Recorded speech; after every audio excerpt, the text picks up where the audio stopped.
Hello, my name is Ray Hughes, and I'm an interviewer for the Veterans History Project out of Washington, D.C., and at the Cincinnati Public Library in Cincinnati, Ohio. And today we have the honor and privilege of interviewing Paul Everett Webster, a veteran of the United States Marine Corps and a veteran of the Vietnam War. Paul, is it okay just to call you Paul? That's fine, yeah, that's fine.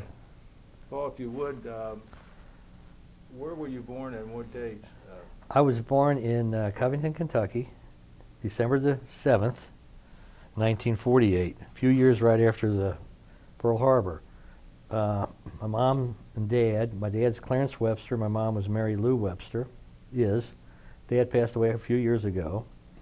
He had TV business in Latonia there for 35, 40 years, whatever. And I went to Holy Cross Grade School, Holy Cross High School, graduated in 1967, and lucky for me, I didn't have to worry about what I was going to do after high school. The government had us going to Vietnam, so I had my activities planned out for the next 3 or 4 years. What did you do? Join the United States Marine Corps? Joined the Marine Corps. Well, incidentally, today is the 10th of November, 2015, and this is the 240th anniversary of the United States Marine Corps. Correct. 1775. 1775. Marines always figured that we were actually the oldest, but the Continental Army had to get disbanded, so the Marine Corps was still going around, but they had to disband us for a while, and then let us start back up again so that we weren't older than the Army. Army doesn't really give a lot of credence to the Marine Corps. We kind of go back and forth. Since we do the job better, they do it with more. We do it with less.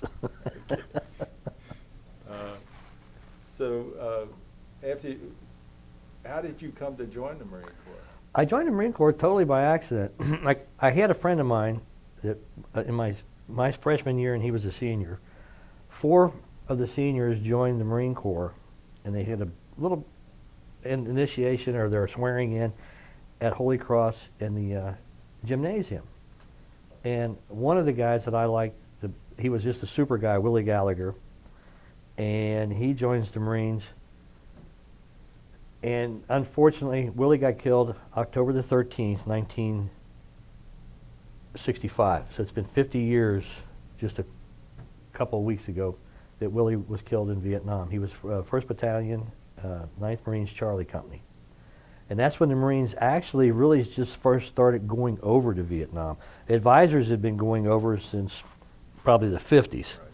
But actual troops going in, he went into the area, Da Nang. And he was over there, it seemed like a short period of time, and word came back that Willie was killed. And I went through the rest of the years. It was my sophomore year and my junior year. And by your senior year, you're having to make up your mind because everybody's talking, well, there's a draft going on. Well, the draft seemed to have different stages. And I was looking it up last night. I was trying to find out, well, just how long was the draft? In most of the cases, it was a 2-year draft. And you could wait, and little things that I find recollecting now that I didn't really understand back then or didn't pay attention to was the fact that you could join the reserves, for instance, and you didn't end up going to Vietnam because the reserves didn't go to Vietnam. And I didn't know that, and that really wasn't offered to me by my recruiters down there, 2 illustrious gentlemen, Gunnery Sergeant Miller and Gunnery Sergeant Schmidt, who always told the truth in some degree. Maybe it wasn't 100%, but in some degree they would tell you the truth. They're the ones that came down and told us. I was lucky enough to have a couple of friends that said, hey, can you drive us down to the courthouse in Covington? We want to talk to a Marine Corps recruiter. Well, Willie had been a friend of mine and somebody that I looked up to as a senior. He joins the Marines. And I thought, well, I'll look around a little bit and I find out, well, if you're going to go, you better go with an outfit that knows a little bit about fighting. And the Marines seemed like they had a pretty good record of it, so I thought you also had a better chance of surviving the fight. So you go with the big guys and you're going to have a better chance. So I went down and the guys I was with, Naturally, they were all going to join together. When it came right down to it, I'm the first one to sign up. Who were they? Denny Flesh, whose dad, Bob Flesh, was a Marine in World War II, and Eugene Lindsay, we called him Butch Lindsay. His dad, Abe Lindsay, was in World War II. Both of those were detectives for the city of Covington.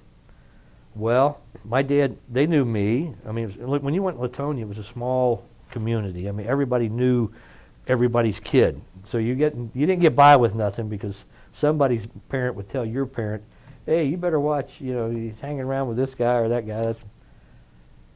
Went down to the courthouse, and I'm standing there in the hallway, and I'm not going to go in. I just drove the guys down. Got a beautiful parking place right in front of the place.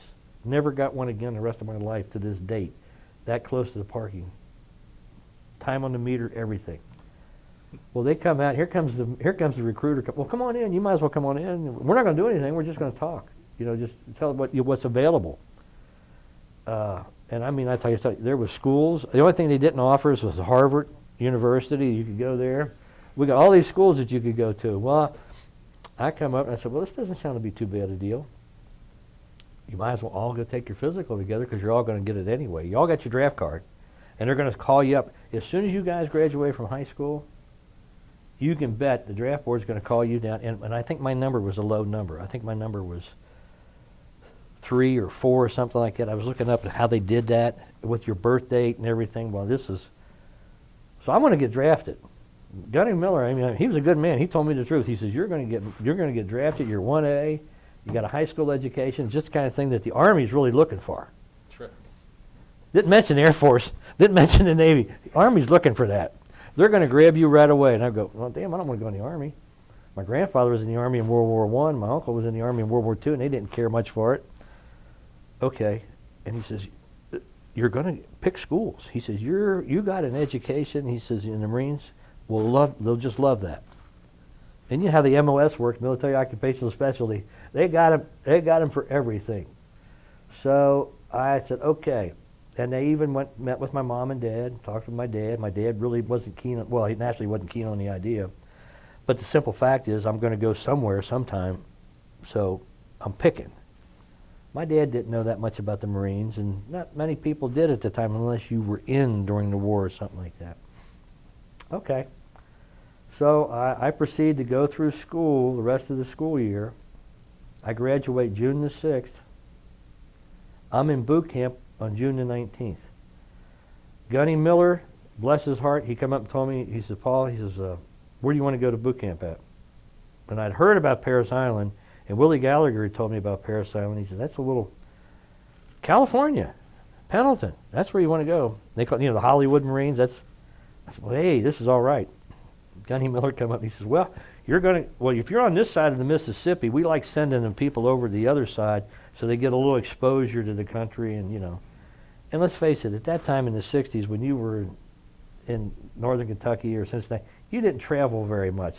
I-75 wasn't even open yet. Right. The bridge that we're trying to replace right now, still the concrete was drying. Right. And I thought, well, okay, this is pretty cool. So that day, my dad drove me over to the Federal Building over here in Cincinnati. I get out of the car, say goodbye, and I walk in and I go into the office, this room. There's a captain sitting there, an officer sitting there at his desk. And there's 2 blackboards. The one blackboard's got all filled up, and it says Parris Island at the top. The other blackboard's empty, and this says Pendleton. I thought, oh, well, maybe they're going to fill that up as we get here. So I walk up. I said, excuse me. I said, I'm supposed to be going to Camp Pendleton, and I said, they made a mistake. Got me down for this Parris Island. And this captain was so nice, he looked up to me and he said, sit down and shut up. And I thought, oh, crap. And I sat in a line with some other guys against the wall, and we all got our heads hanging down like, what the hell happened here? This ain't right. So we all get loaded up, we get on the plane, my first plane ride. Right. And you could smoke on the plane back then. You was allowed to smoke on the airplane back then. So we're on this plane ride, and we're flying. I don't know where in the hell we're going to. Plane stops. We get off. And when you go to Parris Island, you go at night, so you can't find your way back. It's a damn island. It's not like you're going to run off one side of the island to another. It's all surrounded by water. You go across this causeway. The bus driver says, any of you guys smoke as many as you can right now because you ain't going to get another cigarette. And it's just sounding worse as we're going through. And I thought, okay, so now we get to Paris Island, and we get out, and this inhuman object in a uniform jumps on the bus. He calls us everything but humans. He's kicking, throwing, telling you to get out, get your ass on these yellow footprints out there. Well, that wasn't too bad. I could follow that direction. So I'm standing there with my yellow footprints, and they're at 45-degree angle, just like you're going to end up doing for the rest of your life. And I'm standing there looking straight ahead. Don't look at nothing else. Look straight ahead. And this one little guy was running around. He ran around once, he ran around twice, and finally this guy just grabs him by the throat, picks him up. What is your problem, maggot? I can't find any footprints my size, sir. I thought, oh, God, what kind of group am I in with here? And he proceeded to, I don't know what happened to him. I don't think I saw him for the next couple of days, but he was.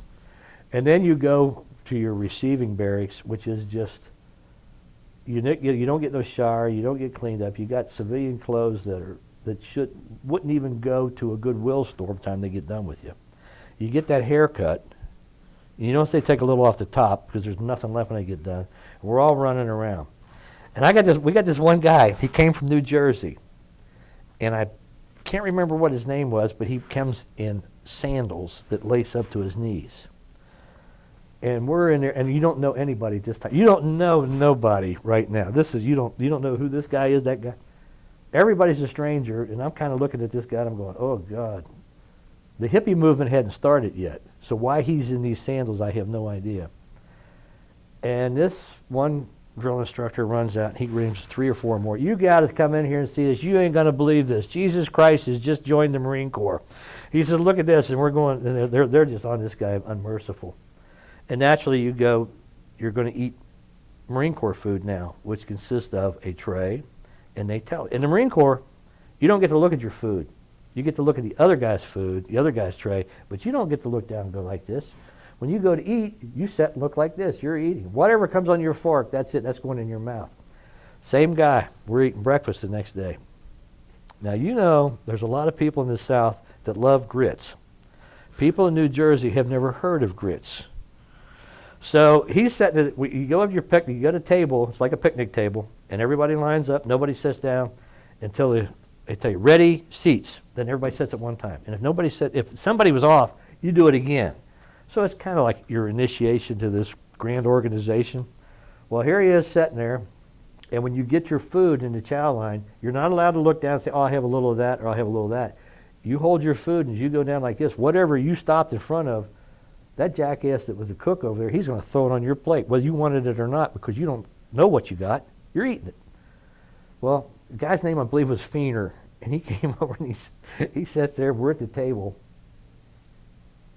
eating, and he reaches in with his fork and he grabs a fork full of this grits. He jumps up. Some son of a bitch put sand in my plate, and he was going to go back and get in a fist fight with the cook. And they had to get him and actually physically get him and take him outside. And they was beating the hell out of him. We're still sitting there eating. And Kool-Aid. I never drank so damn much Kool-Aid in the Marine Corps in my life. My mom sent it to me in Vietnam. The Marine Corps has it in boot camp. That's the best thing that you got. If you can get water, you're going to get Kool-Aid. There ain't nobody coming and say, hey, you like to have a cup of coffee? Want to sit around for another cup of coffee? No, you got in. Drill instructor one day comes in. We're running late, and he says, we're going to have duck. It was a Sunday. He said, we're having duck this morning, gentlemen. I'm going, damn, I never had duck.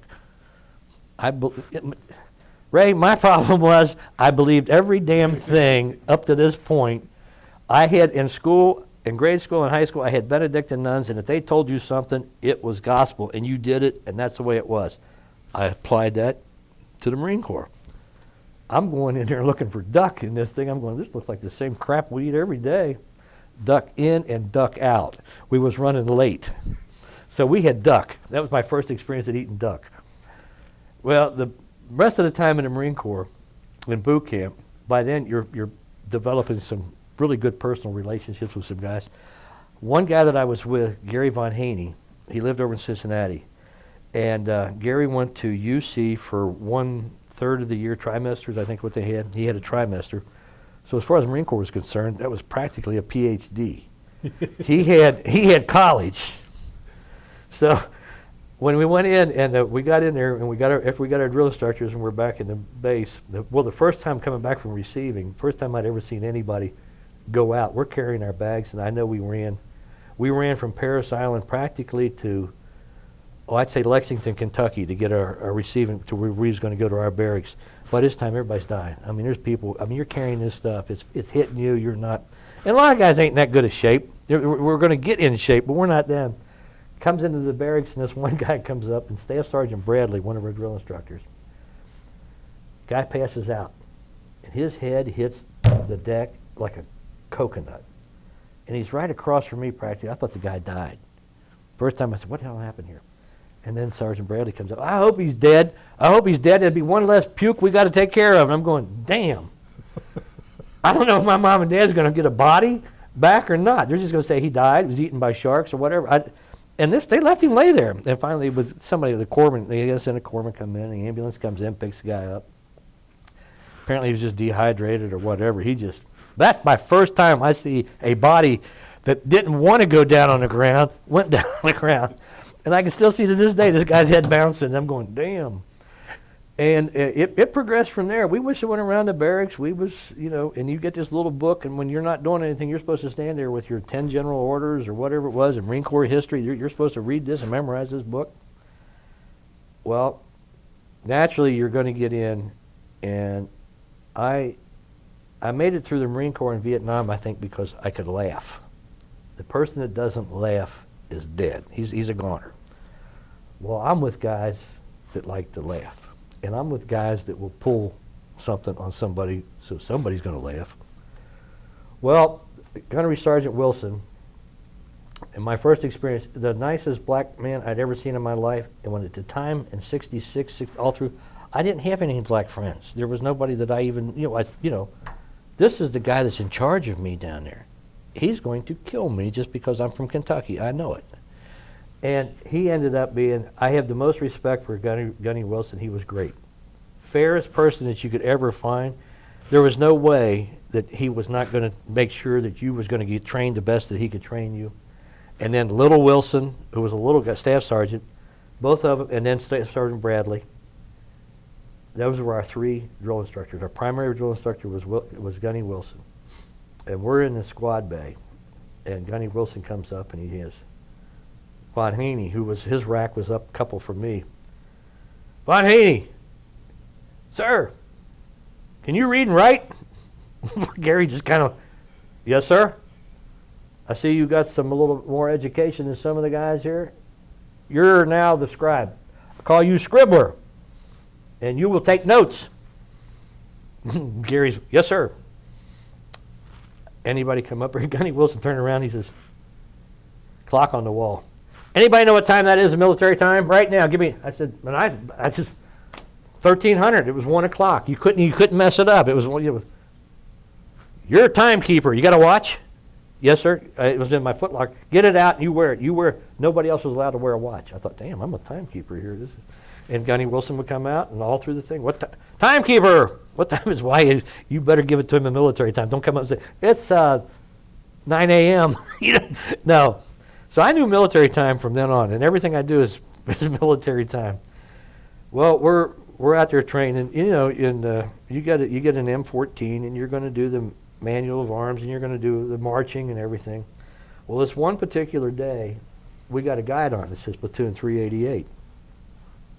Now in the Marine Corps, that guide on, I find out later, a little bit later, has as much respect and admiration as the American flag. This particular day, I didn't know that. We're out there marching, and we're screwing up so bad. Our guide on right now has only got one pennant. That's where everybody signed up to buy savings bonds. You get one for drill comp, and you get one for this. We got savings bonds, and Gunny Wilson is really, because the other drill instructors are really riding his ass. He come up, so he's going to march. We're going to do everything we need to do. We come back in. Get back into the barracks. Get back in there. He says, you names that he could call us that you can't use anymore right now. We're back in the squad bay, and we're all around in front of our desks, racks. He comes in, takes the guide on, pulls that flag off, throws it down on the ground, and then he proceeds. Everybody, get around here and run and step on it. Just step on it. Well, I'm in front of Feener, the guy that wore the sandals. Feener's in front of me. It was me and Russell, I believe. I think Russell was first, and then me. Well, we start this. Feener comes up here. I'd rather die than step on this. I said, get out of the way, you stupid son of a bitch. He just told us to step on it. So Russell goes up, he steps on it. Webster goes up, he steps on it. I come around and turn and look. There wasn't one other guy in that whole thing that stepped on that guidon flag but me and Russell. And I thought, oh shit. we came back at the end of boot camp. Little Wilson, who had the habit of walking up and punching you right in the stomach, right in the solar plexus. You had the toughest stomach when you walked out of that platoon 388 with Wilson being there, as if you'd have did 1,000 push-ups or 1,000 sit-ups every day, because he was just, and he would always look around and make sure nobody was looking, because you wasn't allowed to hit nobody. He did it out of love, and he came over and he says to me and Russell, well, after boot camp's over with now, and we've done everything, we're graduating. We've been to the rifle range, we've done everything. We're checking out. We're getting ready for final. Wilson comes by with this clipboard, and he goes up in front of each person and tells you what your military MOS is going to be. Now, he's the same little fart that after about a week or two that you're in boot camp, you go take all these tests. I took tests for everything. I'm going to go to some air conditioning school, cook school. I didn't care what it was. I'm going to something besides the infantry. I'm not going to be a grunt. I'm going to go into something. Fire protection, I don't care what it is. Laundry, doesn't make any difference. I signed up for everything. So Wilson comes up and he says, we're in these bleachers, me and Gary Von Hagen are sitting there, and they're being pretty decent to us. They want you to relax. You're going to go take these. This is for your G2, your equivalency, and find out where you fit in the Marine Corps' grand scheme of things. So Wilson comes up and he goes, and you guys know how to type? Webster, you know how to type? Back to Holy Cross, Sister Consuela, if you could get 45 words a minute, you got a pin in Holy Cross stating that you could type 45 words a minute. Sister Consuela worked with me for the whole year. I did a Remington, I did an Underwood, she had an electric typewriter. I did every typewriter that was known to human beings at that time. The best I ever got was 44 words a minute, and that lazy damn fox jumping over that fence, I just couldn't. We even came in one time at lunch. She said, Paul, let me come in, because it's getting close to the end of the year, and she's got to turn in. She says, oh, you only need one more word. I said, make it a small one. I don't care, And she come up here, and she just sat there, and she said, oh, Paul, she says, we've tried. And she says, you've done your best. 44 words a minute is all you can get. So I'm sitting there thinking, she was so disappointed.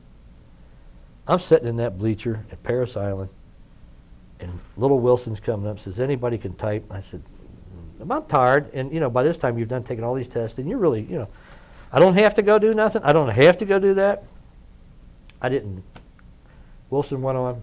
A couple other guys, he had said the same thing to them. If you want to take the typing test, it was that last room over there where the typewriters was at. I looked at Gary and I said, I can't type that well. I said, these guys, but I'm still thinking, these guys, they probably type better than me that went in and took that test. Gary says, well, how many words can you type?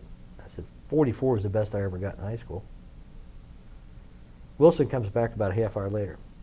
Because him and his damn clipboard. Webster, you said you could type some? Yes, sir.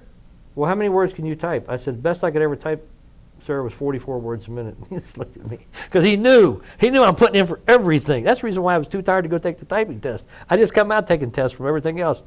He says, they're sending guys to admin school that can type 12 words a minute. I thought, you dirty little bastard. And he knew that. He knew that I could type better than that. He just kind of sat back and just laughed. Well, at graduation, we get done, and we're back. But this is when you get to shake the drill instructor's hand, and you're Marines, you're friends. Wilson gets me and Russell. Well, okay. Before we get this, he's got his clipboard. He's telling us what you got. He's going up and down the squad bay, giving everybody their MOS. And I'm sitting there kind of watching. We're still cleaning our rifle because we're going to turn it in after he gets done. We're cleaning it.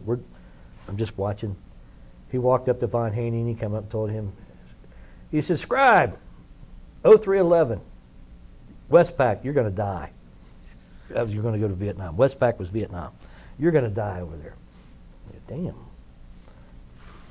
He's going around giving some other ones. Me and Russell are the last two.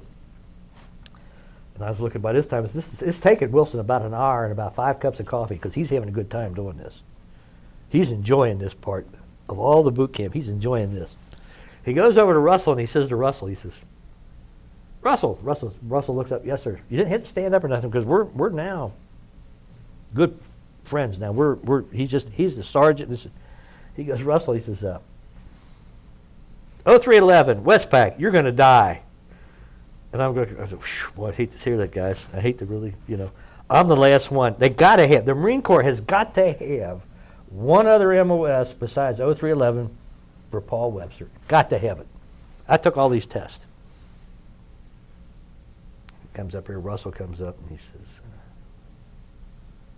damn, I said, yeah, sorry about your luck, man. That's pretty bad. 2 weeks before this, me and Gary Von Haney, Gary gets called into the drill instructor's hooch, and he comes back out, and he comes out and says, Gunny Wilson wants to see you. I said, what for? He says, you ain't going to believe it. I go in, and you're supposed to look ahead. You're not supposed to look down at anybody this time. You look straight ahead the wall. Reporting in, I'm standing there in detention. Gunny Wilson says, Webster, he says, your scores are high enough. We want to know if you would consider going to officers candidate school at Quantico after boot camp. I go, I thought I was going to lose it right then. I said, you got to be kidding me. I'm trying my damnedest to get out of the boot camp here where we're at right now just to get some officers. He says, yeah. Then he said something about something stupid. You had to sign up for more years. I said, you're out of your mind. I didn't say that. I'm thinking that you're out of your. No, sir. Private Webster decides not to do that. Get out of here. And then he told me to send in this other guy. I come out. I look at the Von Haney. I go, yeah, I'm his damn mind. Gary said the same thing. So we're qualified. They're telling me I'm good enough to be an officer. So here comes Wilson, comes up here, and he walks right in front of me, and he goes, Webster, man, he says, man, you put in for more schools than anybody I ever saw. He says, more tests. He says, except you should have took the typing test. I said, yes, sir. 0311, Westpac, you're going to die. Come on, you little bastard. Well, the day we was leaving, Wilson's got orders for Vietnam. We're going to go to AIT. He got orders for Vietnam. So he come over and he says, you know what?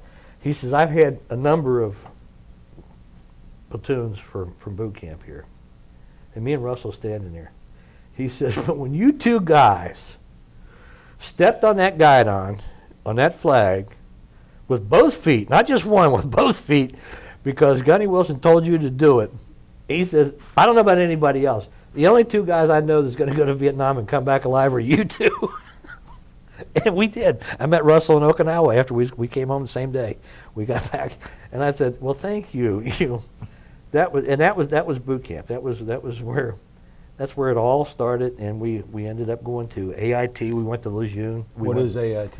Advanced Infantry Training. That's like you went after you did your 8 or 9 weeks in boot camp. Then you go on you learn your skills for 0311. No typing. This was it. And then you get an M1. So I got an M14 in boot camp, qualified with that. I got an M1 in Camp Lejeune. At Stone Bay was where we went. It was actually at the rifle range, but our barracks was at Stone Bay. We had an M1, and we're shooting that all over. And I thought, this is better than an M14. This is really nice.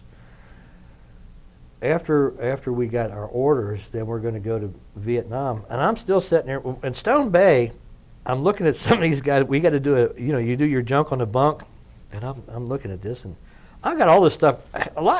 Quite a few has got a lot of stuff to lay out. And some of the guys ain't got nothing. They got like half an issue.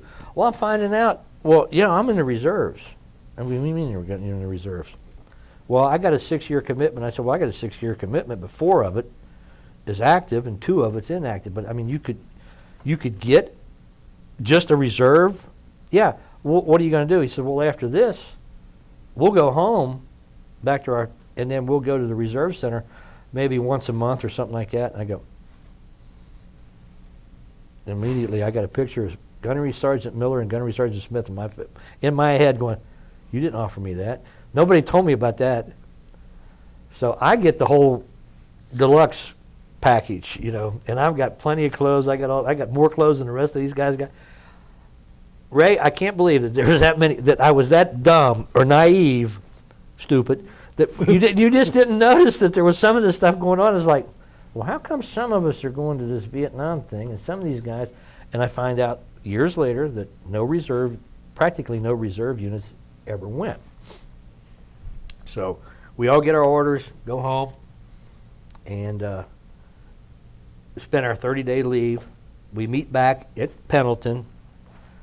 That's where we're going to go for some more training for 2 or 3 weeks before they send us actually to where we're going to go.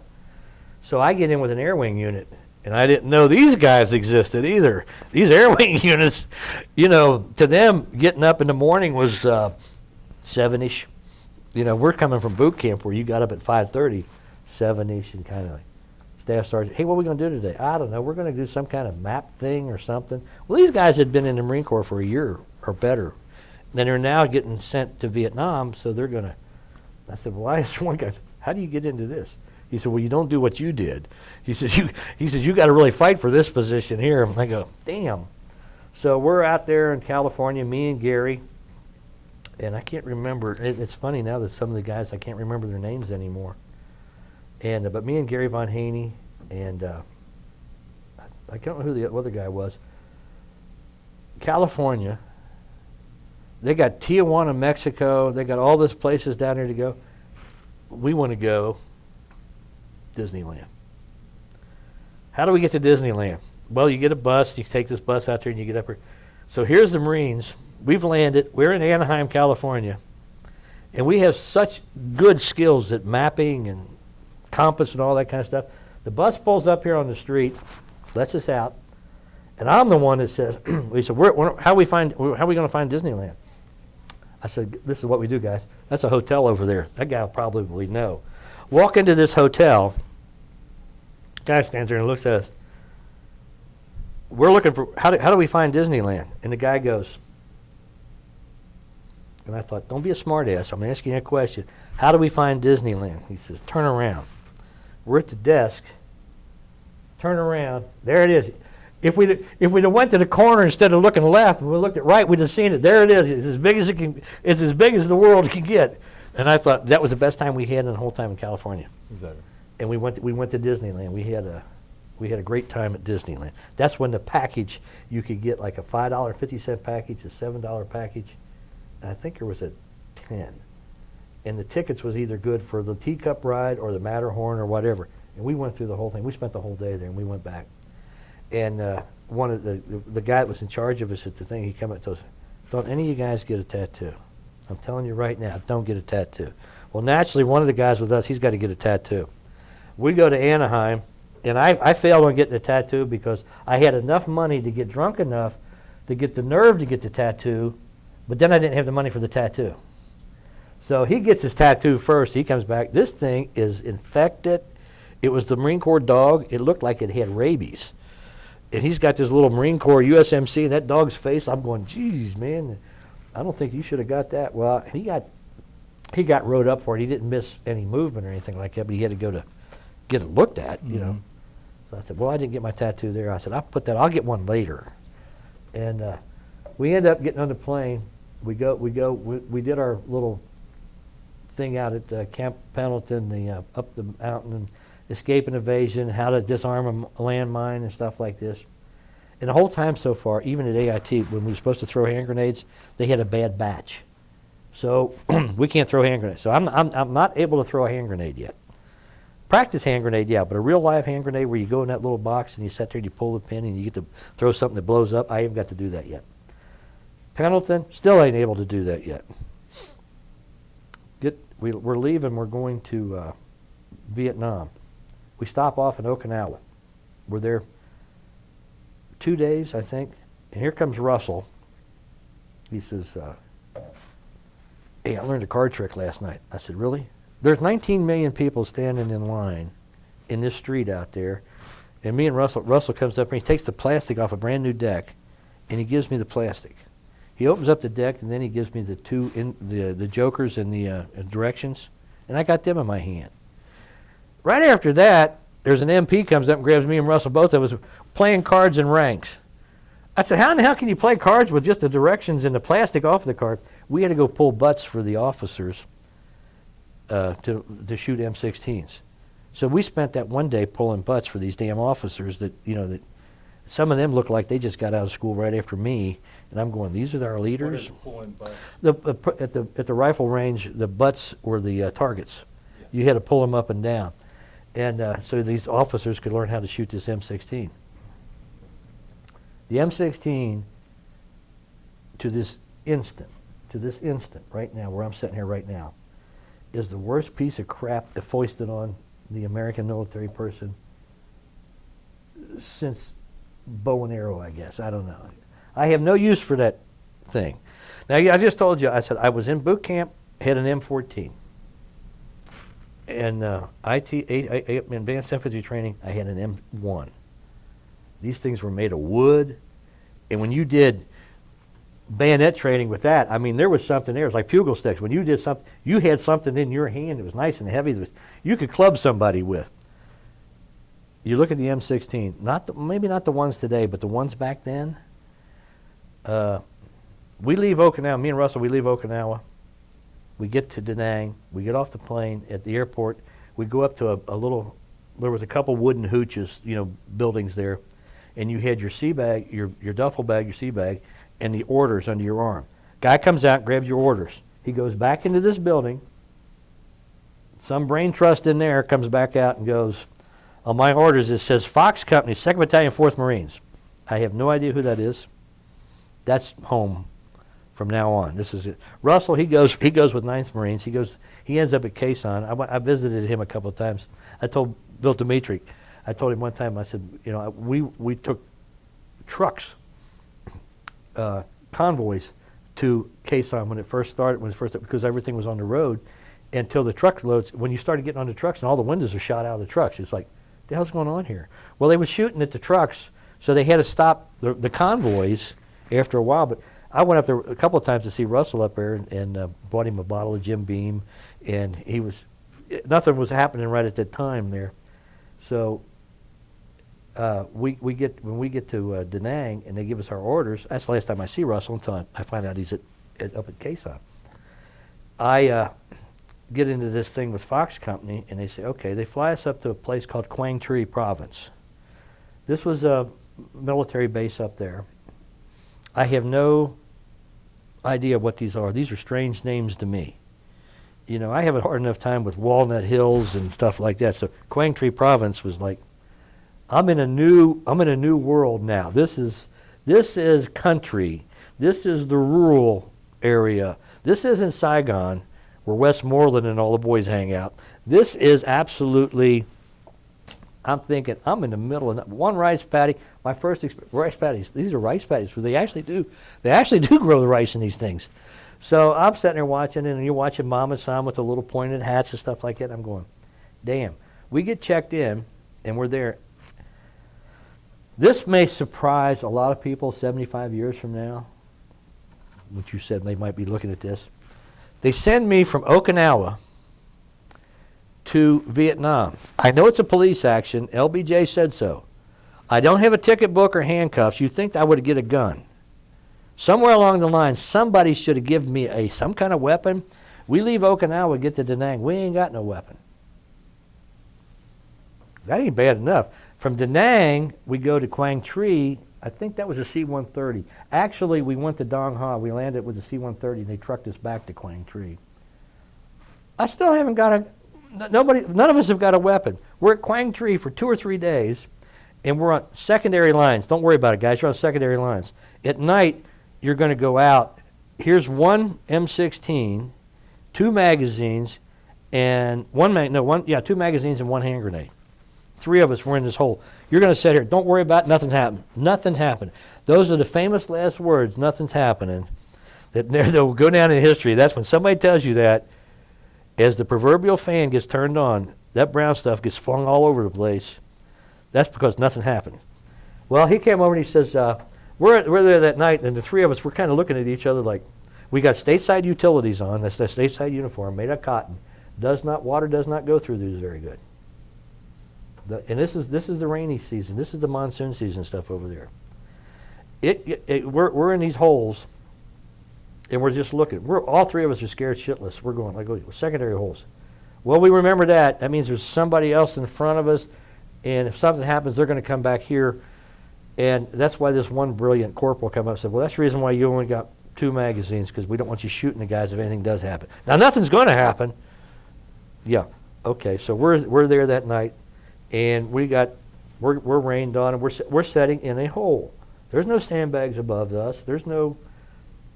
We're setting in a foxhole big enough for 3 guys, and we're all taking turns watching. Well, okay, it's your watch. But that night nobody slept, so it's like it didn't make no difference. You ain't getting no sleep. Here, you got the rifle. 2-3 days go by, and then they come up and say, okay, now you're going to go to C4. This is not the explosive C4. The Marine Corps had already run out of names to call something. C4 is a little place right on the DMZ, right off the Gulf of Tonkin. It was made out of railroad ties and sandbags, of which we filled sandbags to accommodate the landscape. That's all you did. You filled sandbags. So we're up there, and we go to Dong Ha, and by this time, I still haven't got a gun. When is this? What month and year would you say? This is November. This is November 1967. Okay. I've come from the stateside where everything seemed organized, and everybody knew what you was going to do the next minute.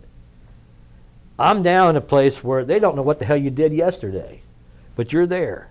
With no weapon? No, I have absolutely no weapon. I have stateside clothes on in my uniforms that are cotton, that are really, when they get wet, they stayed wet. I have the black boots, no jungle boots, no 782 gear, the cartridge belt and stuff like that. We don't have that. Nothing. We did get a helmet. And no flak jacket. We haven't got a flak jacket yet.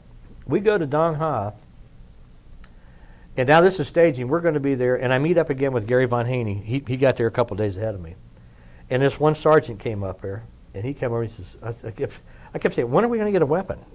But I didn't call it the M16 gun yet. I thought it deserved better, but I finally ended up calling it a gun. We come up there, and we go into this big warehouse building, and we went in this door here, and the guy comes up there and he says, Marines are pretty particular about keeping their weapons clean, and there's a pile of M16s.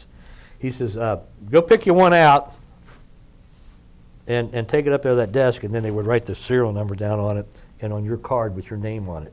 This is now yours. Don't lose it. Don't lose. This is government equipment. I'm going, this looks like a piece of crap that you just got, and it's not even, it's got mud on it. I didn't know that it had recently probably come from Graves Registration or someplace like that, and they just throwed it over there.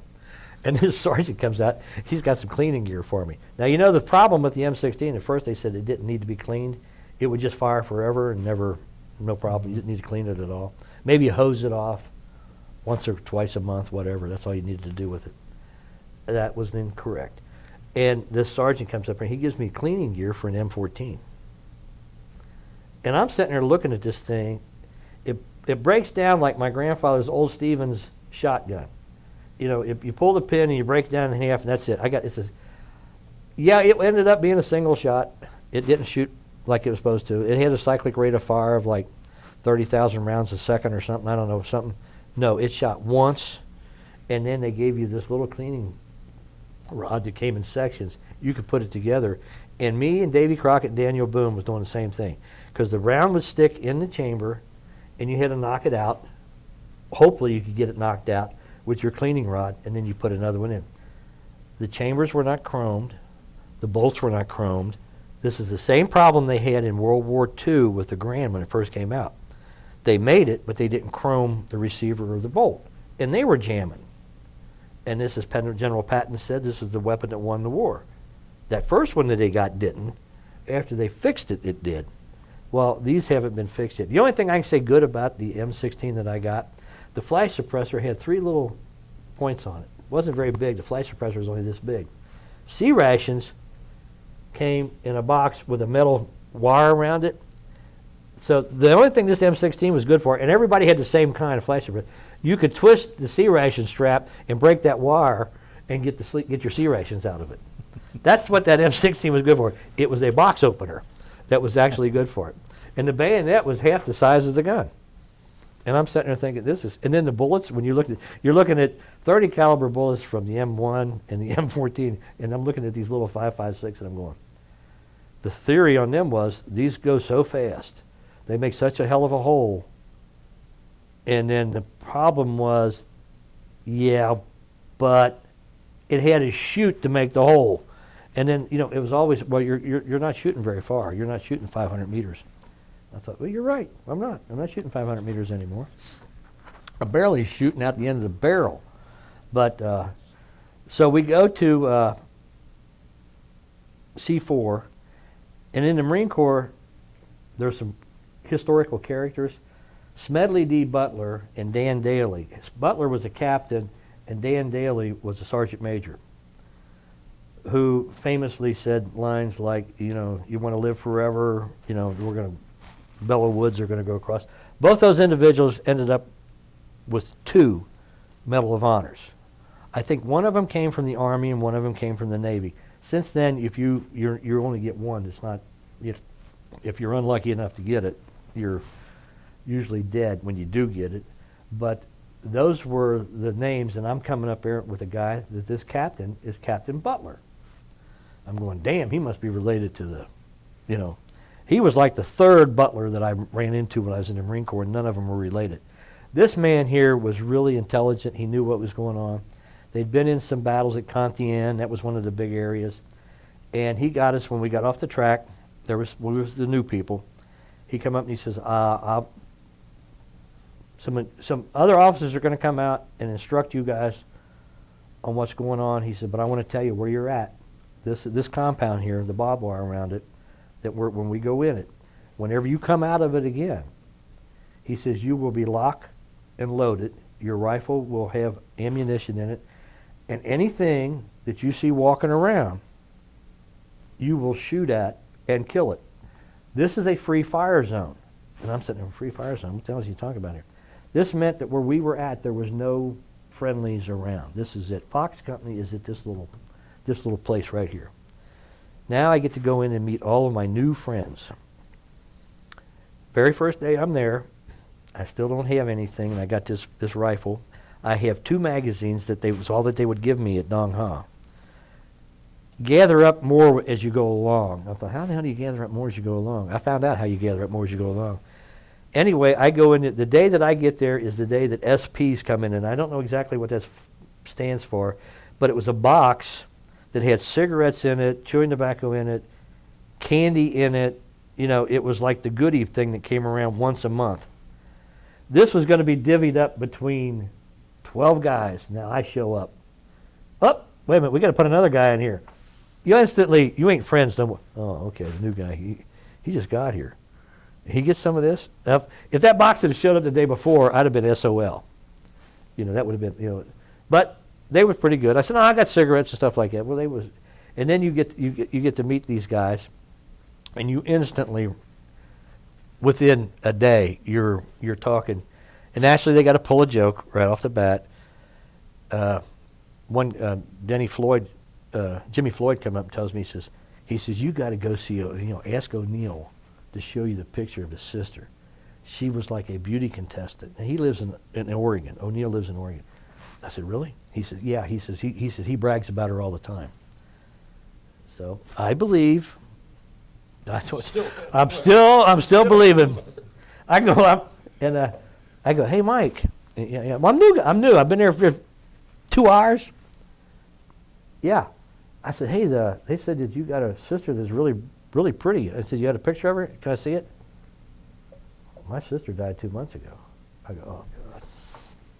What the hell did I do? I look back and them guys are laughing. I'm going, and he's got this look on his face like, you actually want to come up and see a picture of my sister, my sister who died 2 months ago, and you think that's got?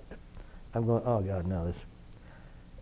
Then they couldn't contain. Then they started laughing. It was like, oh, okay, this was the new guy, right? You're going to play the new guy here, and the stuff where they come up and tell you, go get some, go over to the new guy goes over to the artillery and gets some backblast grease, and so we can put on our rifles, backblast grease. And you know, some dummy will go, and you're going over to some sergeant in artillery going, what? Yeah, they told me to go over and get a bucket of backblast grease. Get the hell out of here. There's no such thing, you dumbass. I'm going. Then you're sitting here thinking, how in the hell would it be backblast grease? Okay. They just, one right after the other, pull stuff like that on you. So I end up with this group of malcontents that are there, and we're in this place, and they're sitting there trying to tell you what it's like.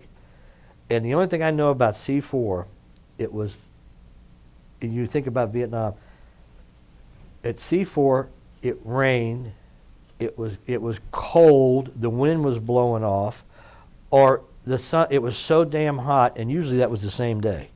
I mean, you either froze to death or you burn up. And then we start doing these patrols. We're going to go out on patrol. Okay, now this is the serious stuff. And you got a squad leader. My fire team leader was Denny Bohr.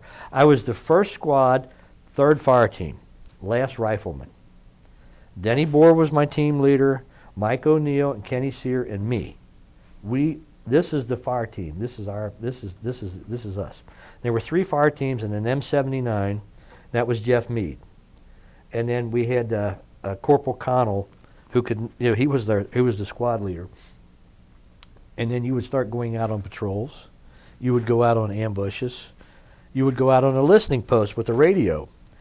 And what anybody ever tells you over in Vietnam where I was at, if there wasn't an illumination round that went off, you could not see your hand in front of your face. It is that, I've never seen dark like that. That is dark. So when you went on a listening post, that's exactly what you was doing. You was listening because you sure as hell couldn't see anything.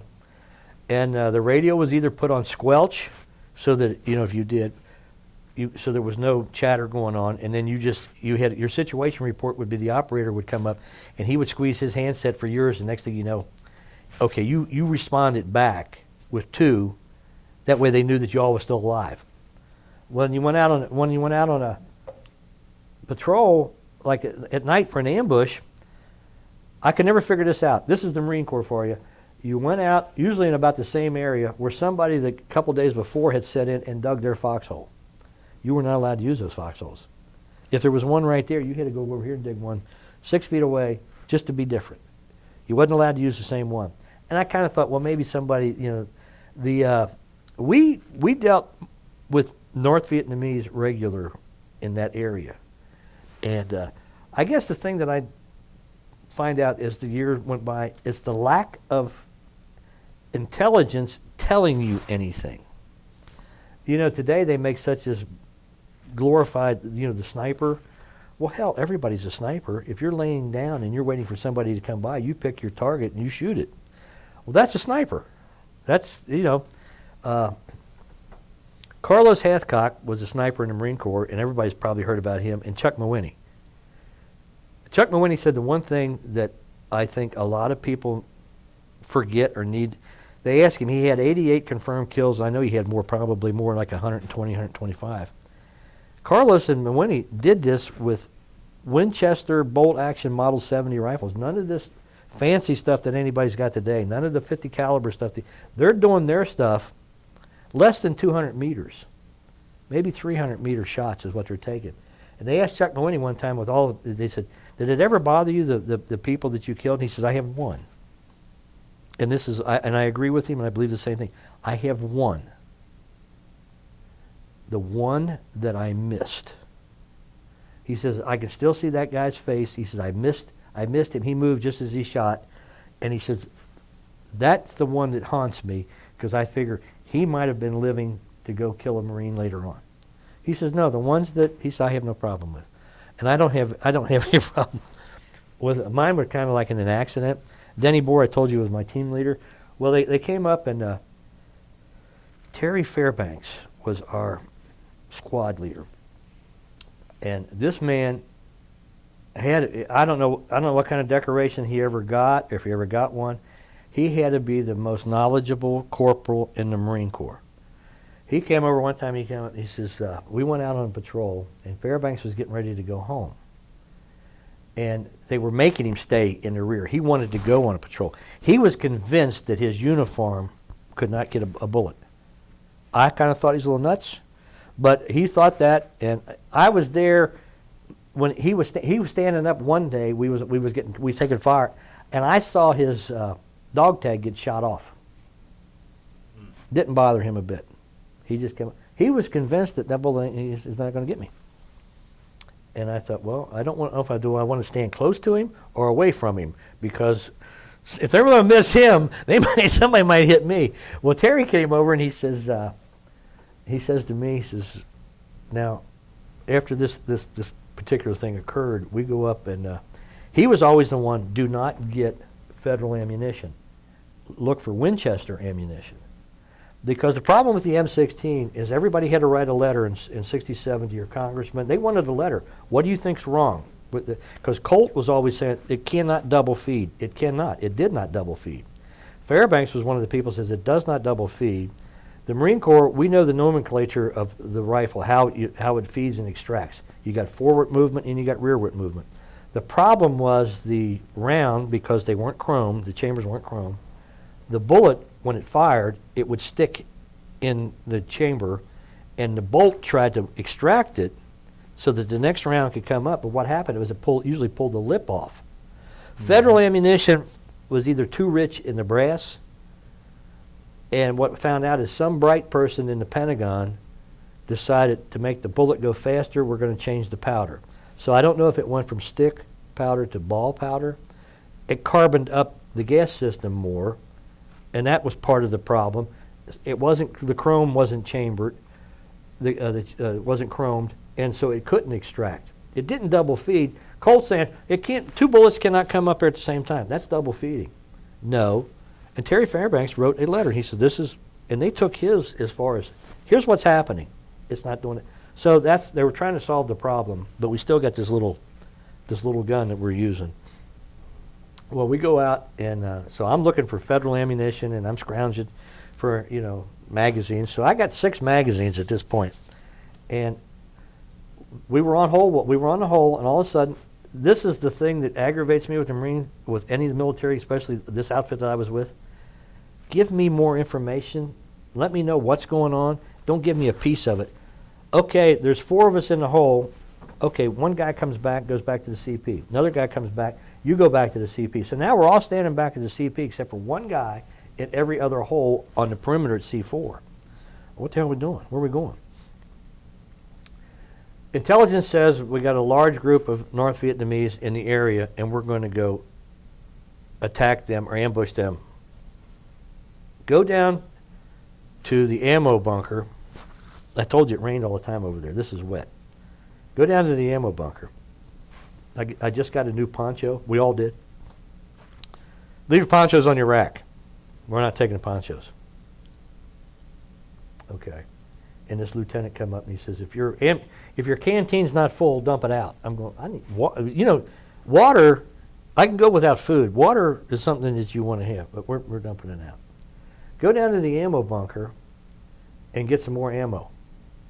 Well, we go down to the ammo bunker, and the ammo bunker was like 2 or 3 little railroad ties, no top on it, and the ammunition was sitting in there. At that time, the Marine Corps, as smart as they were, we had no charger guides on our. We had individual 20 rounds in a cardboard box, a wet cardboard box, that fell apart.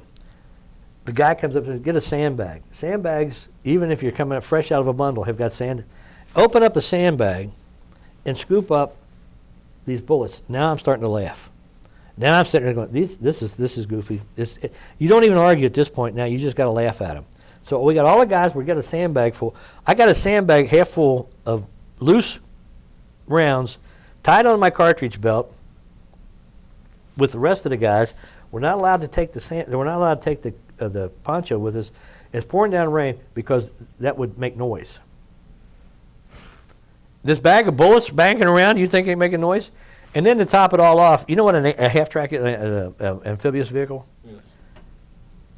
They told us to get on that, and we're sitting on top of that. This damn thing is making noise, shooting flames up in the air, and I'm going, it's the middle of the night, and we're going to go out where we're going to get dropped off.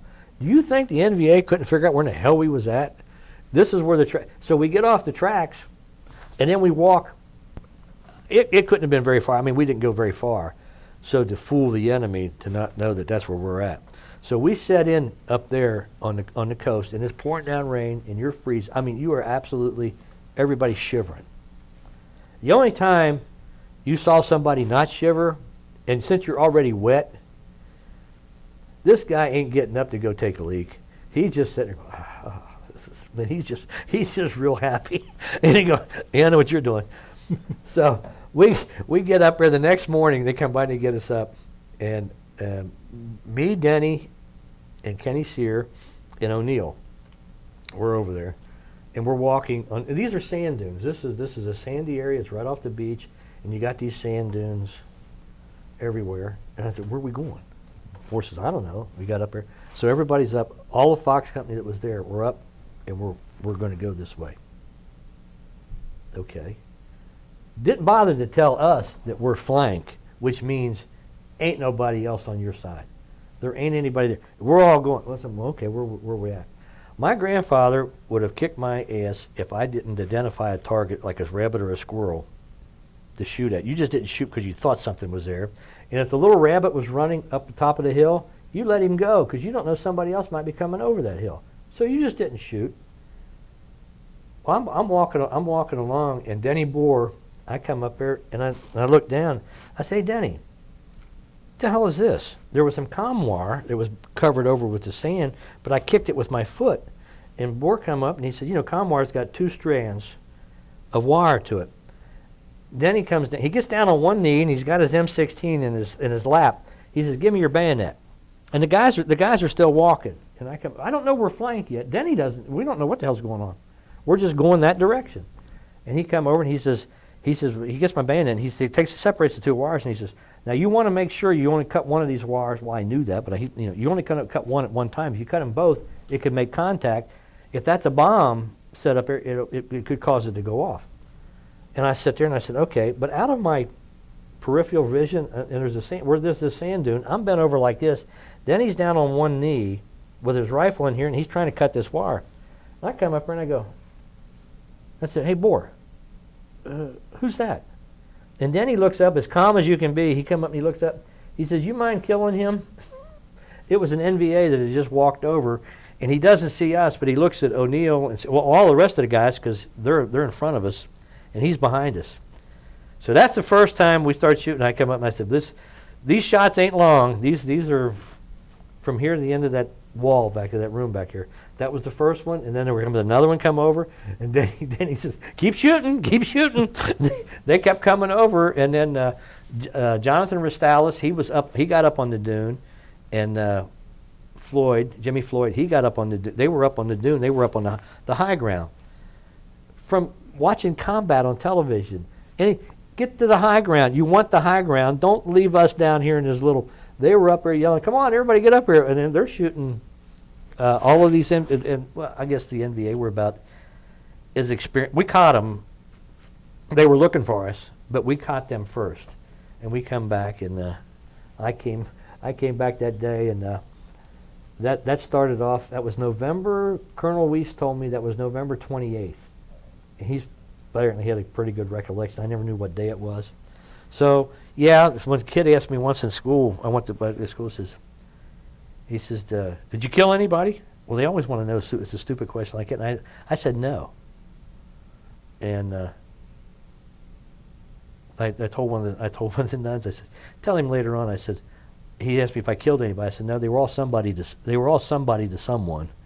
And I said, that's just what you do. I have a problem with that? No. Chuck Mawhinney put it in perspective. If it wasn't me doing that, they would have. If that guy would have looked down, he'd have seen me. But we were down. I was bent over like this, and Denny was on the ground. But I can still see Boer's face come up. He says, "You mind killing him?" Just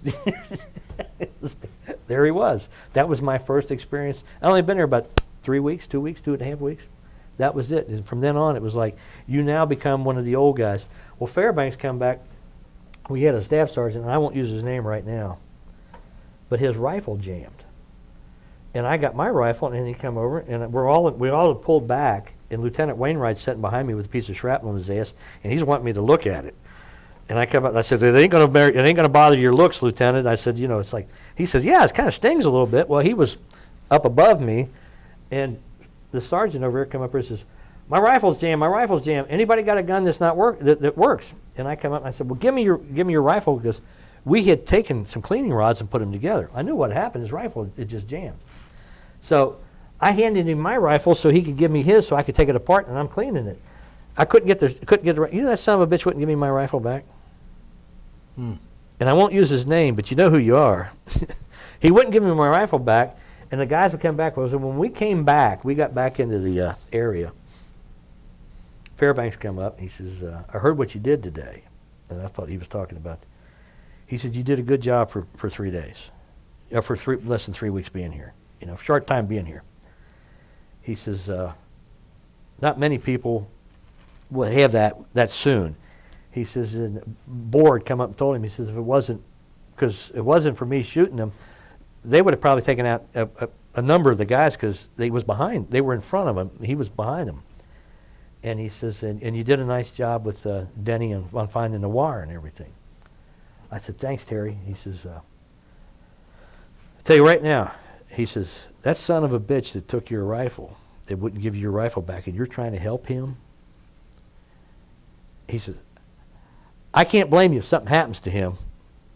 But he said, let me tell you what I did. He said, he went over and told him. He's an E4 and this is an E6. He said, if I ever find you doing something like that again to one of my men, I'll kill you myself. I'm going, damn, that was serious. He came over and he said that was, and I thought, well, this is really doing something there. But we had to, and other things happened, but those were just throughout the rest of the time that I was there. It was kind of like, we had a cook. His name was, I don't know what his name was. We called him Crossfire. And you had C rations and a field mess. And when you went up to Crossfire, when I got this piece of cardboard, they said, save the C ration box and make a plate. That was your plate, right? You know that chicken noodle soup, that little noodles? This stupid bastard's Crossfire. He came in and I got my plate stand and I was looking to see what's down the line. He takes a ladle of the soup and puts on a flat piece of cardboard. Well, that cardboard was done. What the hell am I going to eat on now? He made coffee that day we came back from this. We were too late for breakfast.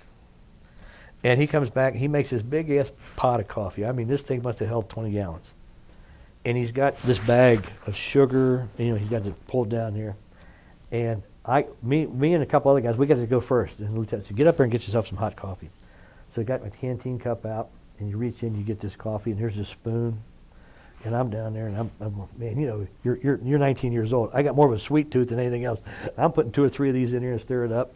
And I walk away. I'm almost puked. It was a bag of salt. This Crossfire could not read. When you put stuff away, and back then everything came in bags and stuff like, what do you got? I got some flour. Okay, give me that. He put that over there. You didn't put the stuff away. He had to put it away so he knew where it was at. And he picked up a bag of salt and put it up there. I said, I just got done killing 3 guys that didn't do a damn thing to me, and I would rather shoot you. and then it was just, you go on patrols, and it was one patrol after another. And this particular sergeant, Kenny Sear Sear had a walk point. I would walk behind him. And then everybody else, the way we did it, it's like, well, if you're going to sacrifice anybody, let's have it the first 2 guys, and everybody else would walk maybe 20 meters behind me. So we're over there walking, and I'm sitting there looking at Sear, and Sear's looking at me. It was Christmas Day, truce, arms, nobody's shooting. We still got to go on this patrol. So we're on this patrol, we're walking across this ridge. Here comes one round, bang, almost got either me or Sear. We didn't know who it was shooting at. We got down, and Sear came up and says, so this is the Christmas truce these bastards want us to have, right?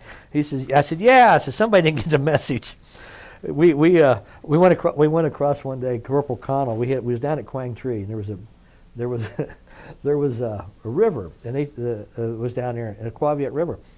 And they told us, we had to go on patrol, go across the river to the other side of the bank. Now, even an M16 would shoot that far. If he was on this side, you had to go across the river. So Connell, he come up and he says, well, there's 15 of us, and he comes up and he says, we're going to cross the river. We'll be freezing tonight. Well, I mean, it was December. Well, not that, like December like around here, but it's December. We're going to go across the river and freeze our ass off. Now, the water only came up to about chest deep. It wasn't a big Ohio River, nothing like it. It was a little. Well, we got this corpsman with us, Doc Phillips. He was one of the guys that's in the.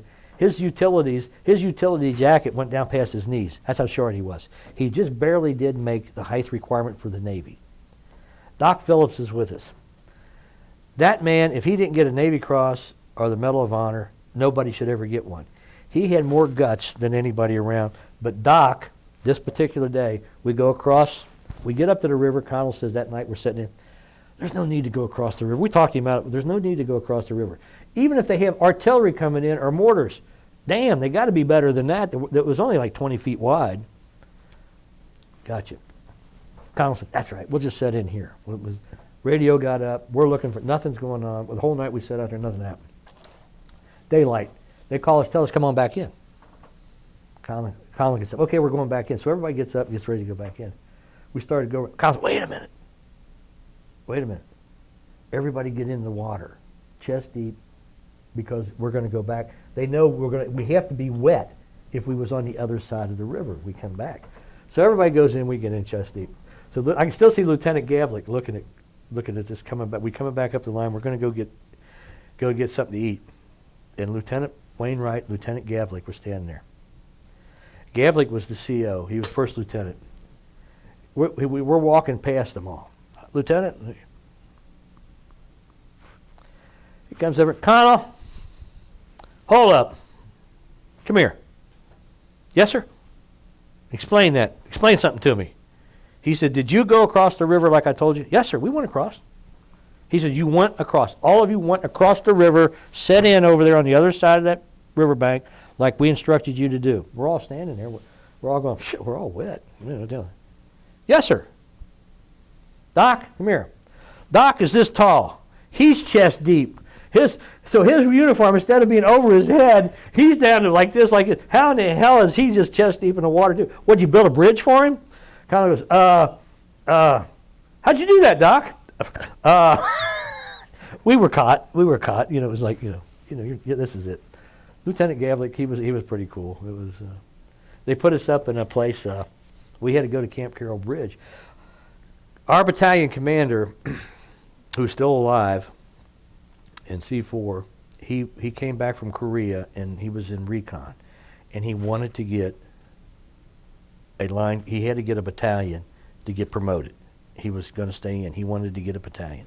He just made lieutenant colonel. He gets 2nd Battalion, 4th Marines. Somebody is due to go on float, what they call float phase. That means that you're off. Anybody gets in trouble, any big battle going on, the float was the backup for it. So that's what we were supposed to be. We were going to be on float. So Colonel Whis has got this grand plan. And I didn't have that much. My area of Vietnam consisted of whatever was in front of my spot that I was shooting at or that I was set up for. We walked patrols. We did that. I wasn't in part of the planning commission over there, what we're going to do. But he was the one that first instituted night patrols. Why should the NVA be the only ones running around at night? We're going to run around. We're going to go around at night too. I told you it was so damn dark over there you couldn't see. I mean, everybody was walking like this. Okay, where's the next guy? You right there in front of me? Okay. And he's got us walking out there, and all of a sudden we sat down this one particular night, and I came within 1/10 of a pound of killing another Marine because we were tying in. Nobody said there was anybody else out there. We're Colonel Whis is with us, and this dumbass has got another patrol coming this way. And if it wasn't for the helmet and an illumination round that went up in the distance, this was movement in front of me, and I'm going, damn. So it was that close. That was that close to shooting somebody. And when I got wounded, we were running these patrols in Quang Tri. History now tells me that they knew there was a lot of NVA activity there. This was the famous TET 1968. I didn't know it from Adam. It made no difference to me. When you were over there, you didn't know what day of the week it was. You didn't know what the day of the month was. You knew when probably Sunday came around because Doc Phillips would come by and give you your malaria pill. You got one once a week. So we assumed that was Sunday. And then the next, when you run these patrols and you're coming back, we were kind of like gifted for a long time. We were inflicting casualties on the enemy, but we didn't really have anybody getting hurt or nothing. And they sent us to, we was on float phase, and they sent us up to Camp Carroll. And that was the big gun battery at 155 that fired for Quezon and different places. And we ran patrols there. And we were down by the bridge. We had to watch the bridge. So the people that were there, we relieved. They didn't stay and tell us what was going on. They were gone. So the first night we're down there, we're up on this thing. The ground was so hard you could not dig a hole. It took you all day long. You might have a little bitty thing scooped out. The ground was that like volcanic ground or whatever it was down there by. And me and Jeff Mead, we were sitting in our hole that night. We set in. There was some concertina wire down there, and there was a helicopter that had crashed, and it was down below us down there. Well, you know, everybody puts cans on the wire and stuff like that. And I was a big believer in Terry Fairbanks came up and told me, he says, "You're throwing a hand grenade wrong." I said, "I am?" He says, "Yeah." He says, "This is the stateside way to do it. You turn it around." He says, "You want to get more distance with it." Stateside, I believe I got this right. Stateside, all four fingers are on the spoon when you pull it. Terry turned around and says, "Your thumb can hold that. You can throw farther if you got your..." I said, "Hey, that's a good idea." So I was a novice at throwing hand grenades. Then I got to the point where I really liked throwing hand grenades. I would carry 4 or 5 hand grenades because I did not trust that M16. I thought, well, if anything's going to happen, this is not going to work. So I had more hand grenades, and then I wasn't the only one. Everybody had hand grenades. Well, me and Jeff were up on this hill. We just got there that night, daytime. We're setting up everything, and we're sitting there. Me and Jeff it gets dark, and I said, "I'll take first watch, Jeff." And he said, "Okay." So we're really not dug in. We're trying to get into a low depression, but we're not in a hole. I said, "Jeff, you hear that? Out there in front of the wire. Something's in the wire. Somebody, well, we don't know. We just got here. Hell, the whole North Vietnamese army could be on the other side of that wire. We didn't know." And we're trying to be real quiet. Jeff says, "You got a grenade?" I said, "Yeah, I always got one." So I got one. I got it pin pulled. He's "Let me throw it." I said, "Okay, here, you can throw it." Jeff's got the grenade. He throws the grenade. We're down. Right behind, boom! Right behind us, man. I'm going, damn! They throw the Chi-Com at us. They throw the grenade at us. And Jeff said, he said, "Give me another one." I said, "Wait a minute, I'm throwing one." So I'm getting ready to throw this. Grenade. And Jeff says, "Wait a minute. Did our grenade go off?" I go, "I only heard one." And then by this time, now everybody on the line, there's a couple guns going off and stuff like that. And I go, he said, "Wait a minute." So we saw some illumination come up, and so we shot some illumination up, and nothing. There's nothing down there. So here comes Lieutenant Wainwright. I got this pin pulled on my grenade. I'm getting ready to throw it. He came over and he says, "What the hell's going on?" And we said there was movement in the wire down there. We throw the grenade. He said, "Well, did they throw one back at you?" He said, "Because the grenade landed up on top above us." And he said, "Hold up, don't throw no grenades. We're looking. We can't find nothing. Nothing going on." I kept the pin. I still got the pin. I put the pin back in the grenade. And Jeff's sitting there going, finally Lieutenant Wainwright comes back from the radio. "Don't throw no grenades. Don't throw anything." And I looked at it and said, "What the hell? Why not?" Apparently they forgot to fill us in on these things they called rock apes. There's rock apes in this area here. They're bigger than a chimpanzee. They're very playful. If you throw something to them, they'll pick it up and throw it right back to you. So the damn rock ape picked up the grenade before it went off and threw it right back. Because Jeff, I always complained. I told Jeff, "You throw the grenade wrong. You throw it like you're supposed to." We would always, we ain't supposed to do this, we would pull the pin on the grenade, let the spoon go, and then throw it. So that didn't happen. So then the Marine Corps come up with some new grenades, a little round cherry apple ones. And me and Sear are up on top of another mountain up there at the same time, and he comes over and he says, we got these new grenades. Well, if you give a Marine something new, we're going to try it. We got to try it out. So Sear come up and he says, hey, I want to try one of these. And I come over, so he come over and I says, okay, let me throw it. He said, okay, here. So he knew what I always did. He come up there, and right off the bat, he come up there, right before I got ready to throw it, he puts his hand over my grenade. He says, wait a minute, these are new. We don't trust them, do we? I said, well, I don't know. We're going to find out what it's going to do. He says, yeah, but don't let the spoon go and then throw it. He said, throw it the right way.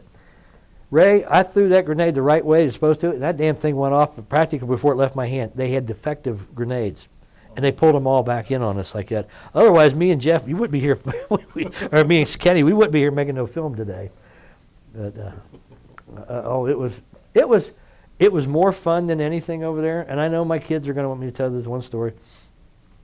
Me and Artie Rich, we come back from, when we came back from the hospital, our first sergeant made first sergeant on Guadalcanal, Top Du Chateau. And when we came back from the hospital, he came over. It's like all new Marines. We are no longer the old guy. They don't even know who we are. They think we're the new person. And Top come back in. He says, we can't help everybody. He said, we got all new guys out there right now. He says, we're going to keep you guys back here. You've done your part. He said, I'm going to put it to you that way. You've done your part. We're going to use you if anything happens and we need to resupply. He says, right now you guys are going to take the mail back and forth and different stuff and basically steal stuff for the outfit. That's what we did. And we scavenged food and beer and whatever we could get. So me and Artie Rich are back at Clang Tree, and Artie comes up to me and he says, Top wants us to go. We're getting ready to go home. And he said, First Sergeant 9, we got a new First Sergeant. And he come over and he says, all you guys are doing is drinking. Top 9, he was kind of going to rehabilitate us before we went back to the States. He said, we got to stop this shit. He said, you guys got to find something else to do. He says, I'm going to send you on a working party. He sends us on a working party from Quang Tri to Dong Ha. We get to Dong Ha, and the working party consisted of, I'm thinking we're going to be stringing barbed wire or something like that. We go to case lots. This is where the soft drinks and the beer are at. It got wet, and they needed the stuff reboxed. So there's a sergeant there. He kind of looks at me and Artie and says, we got new guys that came with us. You know, this is, what the hell are you guys doing here? And Artie says, yeah, I'm supposed to go home in 2 weeks. I said, yeah, I'm right behind him. He said, okay, who'd you piss off? I said, our first sergeant. So he says, oh, okay, I understand. So he says, okay, here's what we got, guys. He says, you can box soft drinks or you can box beer. And he says, I don't care if you drink some while you're here. He says, that's fine. Well, all the new guys are going to go over and buy. Artie looked at me and he said, did he just say we could drink what we wanted to drink? He says, yeah. So we come over and said, well, Sarge, we'll go over here and we're going to box his beer up. So he gave us a whole thing of boxes to go. And the pallets had fallen over because it got wet. That was the coldest beer I ever ran into. Beer was left in there. I came over and I said, okay. Me and Artie proceeded to open up a box and start reboxing the beer. And that's when, these are when the Budweiser cans, you had to open up with your C ration opener and there's no tap. These are metal cans yet. These are the whole old type cans. We're sitting there drinking a beer. Artie said, hey, have another one. I said, let me buy you one. So we're sitting there. So we ended up, the sergeant says, you can take some back with you. You can't take a case with you, not like you can take. Do you know with the jungle utilities, you can actually get 24 cans of beer in those pockets if you put something in every pocket. You hit a can. Artie and I each of us are wearing a case of beer. And we could hardly get back into the deuce and a half we was going back with. These guys helping us get back in. We're as drunk as you can get. We're going down the company road. We're going down. Me and him are staggering back and forth. And I can see Major Kent stand up and just shaking his head. He's just sitting there looking at us like, we went back, and First Sergeant 9, he come up here, and he's standing there looking at us like he's got his arms like this. He goes, I can't believe it. I send you on a working party to keep you from drinking and look at you. Artie comes up, hey, Top, you want a beer? He pulls one out of his pocket. 2 weeks after that, we're going to go. It's Thanksgiving. I got to get to the Thanksgiving. I went up there to the mess hall.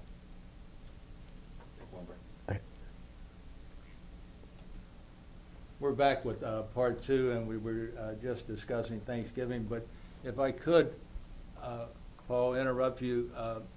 because you were in the hospital and you were obviously there because you were wounded, and I think we went right by that affair, if you would, or that action.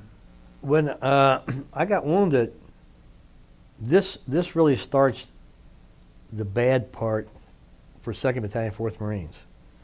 And it goes from March.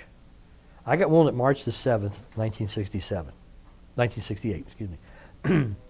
We had came into a place in Quang Tri province and around there, these villes that we were at, villages where everybody was located, and we were running patrols.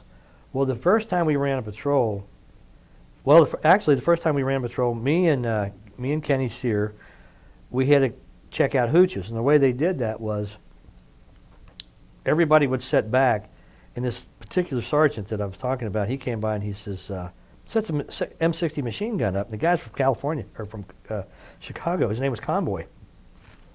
And me and Sear are walking across, and he says, you got to check a hooch out. And I said, well, we don't know if there's anybody in there or not. So the hooches went this way, and then there was a long open stretch, and there was some hooches, the villes starting over there. And I looked at him and said, which ones do you want us to do? He says, over there. He says, no, start with here. We're going to go this way. We're going to go to the right.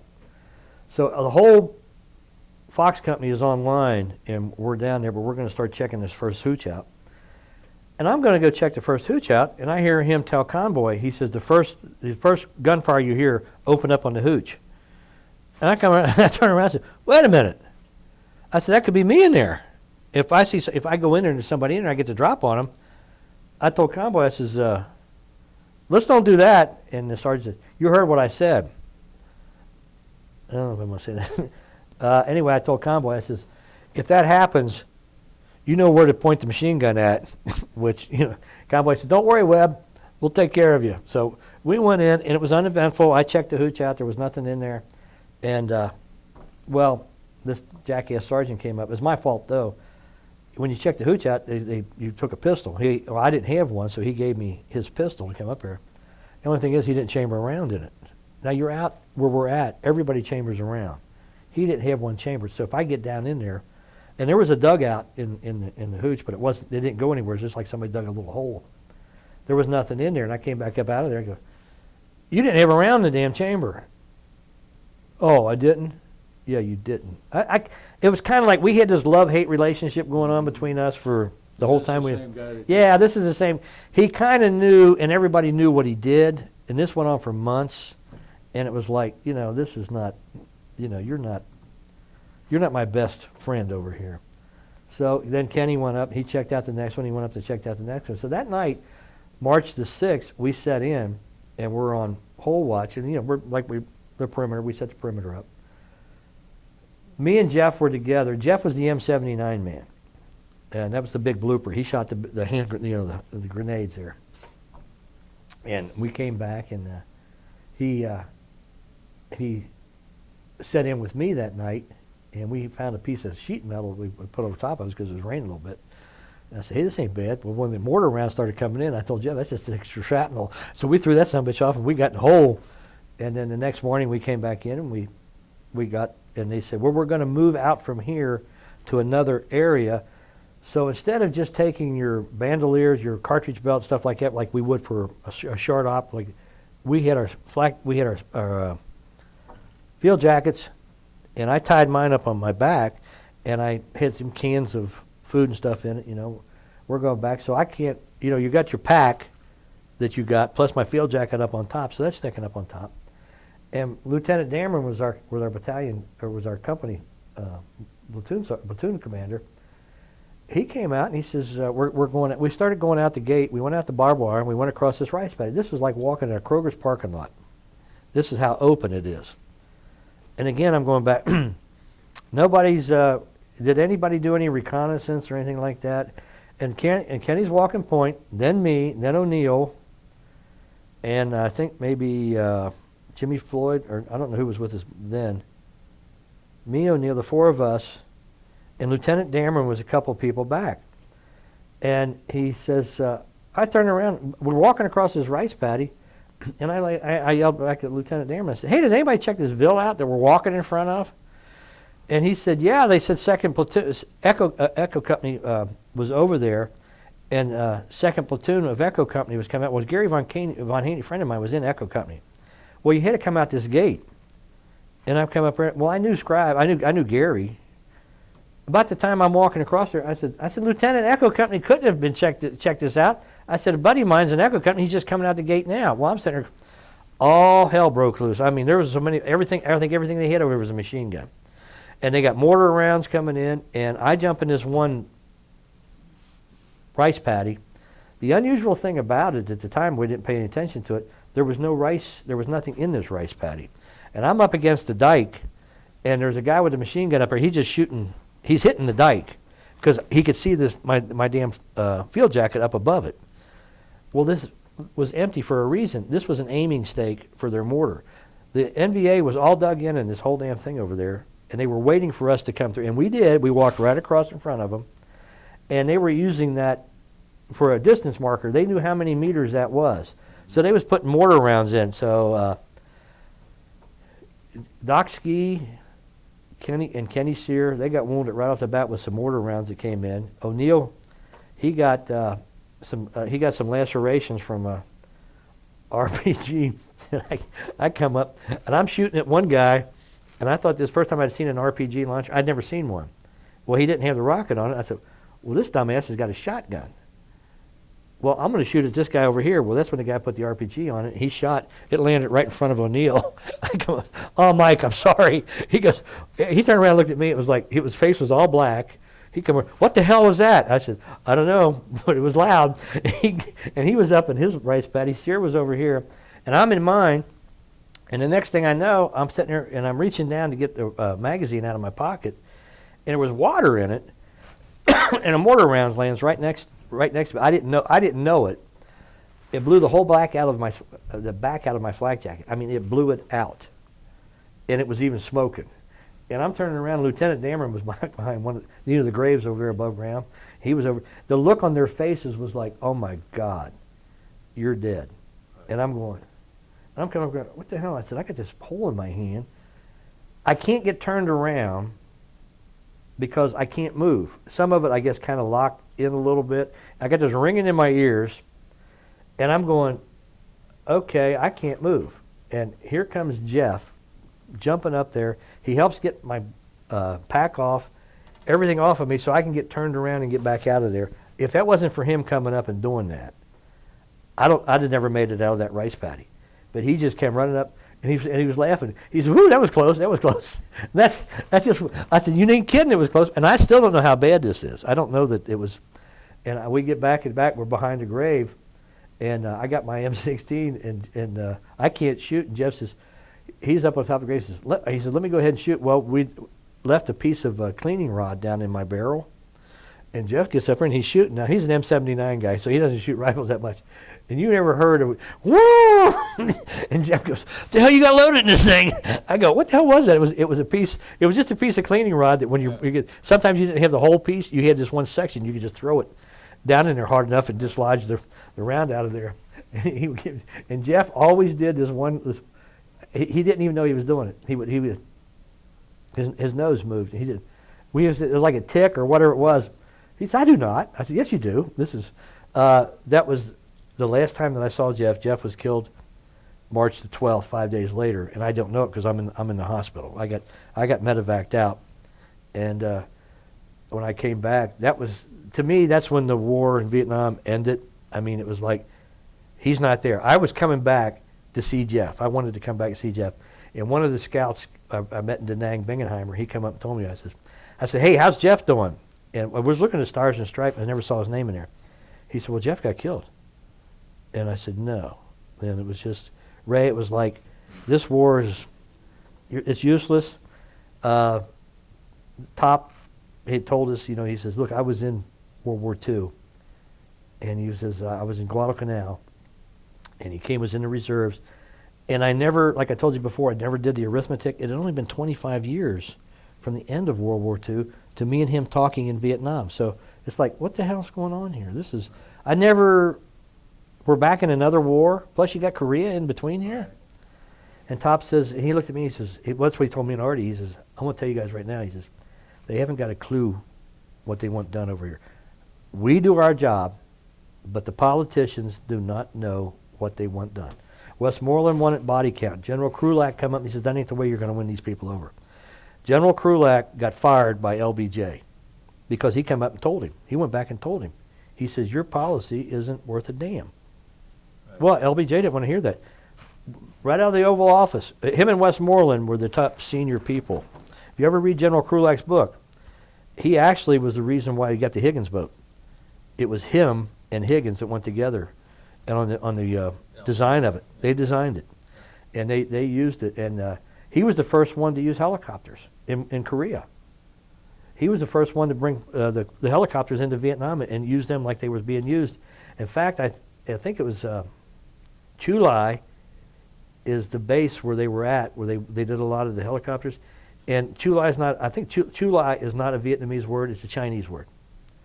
And that's the reason why he named it that, because, and then the Army, you know, they got they had more money. They get all the equipment that they need.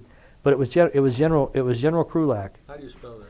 Krulak. His son became Commandant of the Marine Corps. His dad would have been Commandant of the Marine Corps had he not, in 1968, getting fired by LBJ. And he was the shortest guy that you'd ever want to see as far as the general went. Barely made, he went to Annapolis and he barely made the height requirement.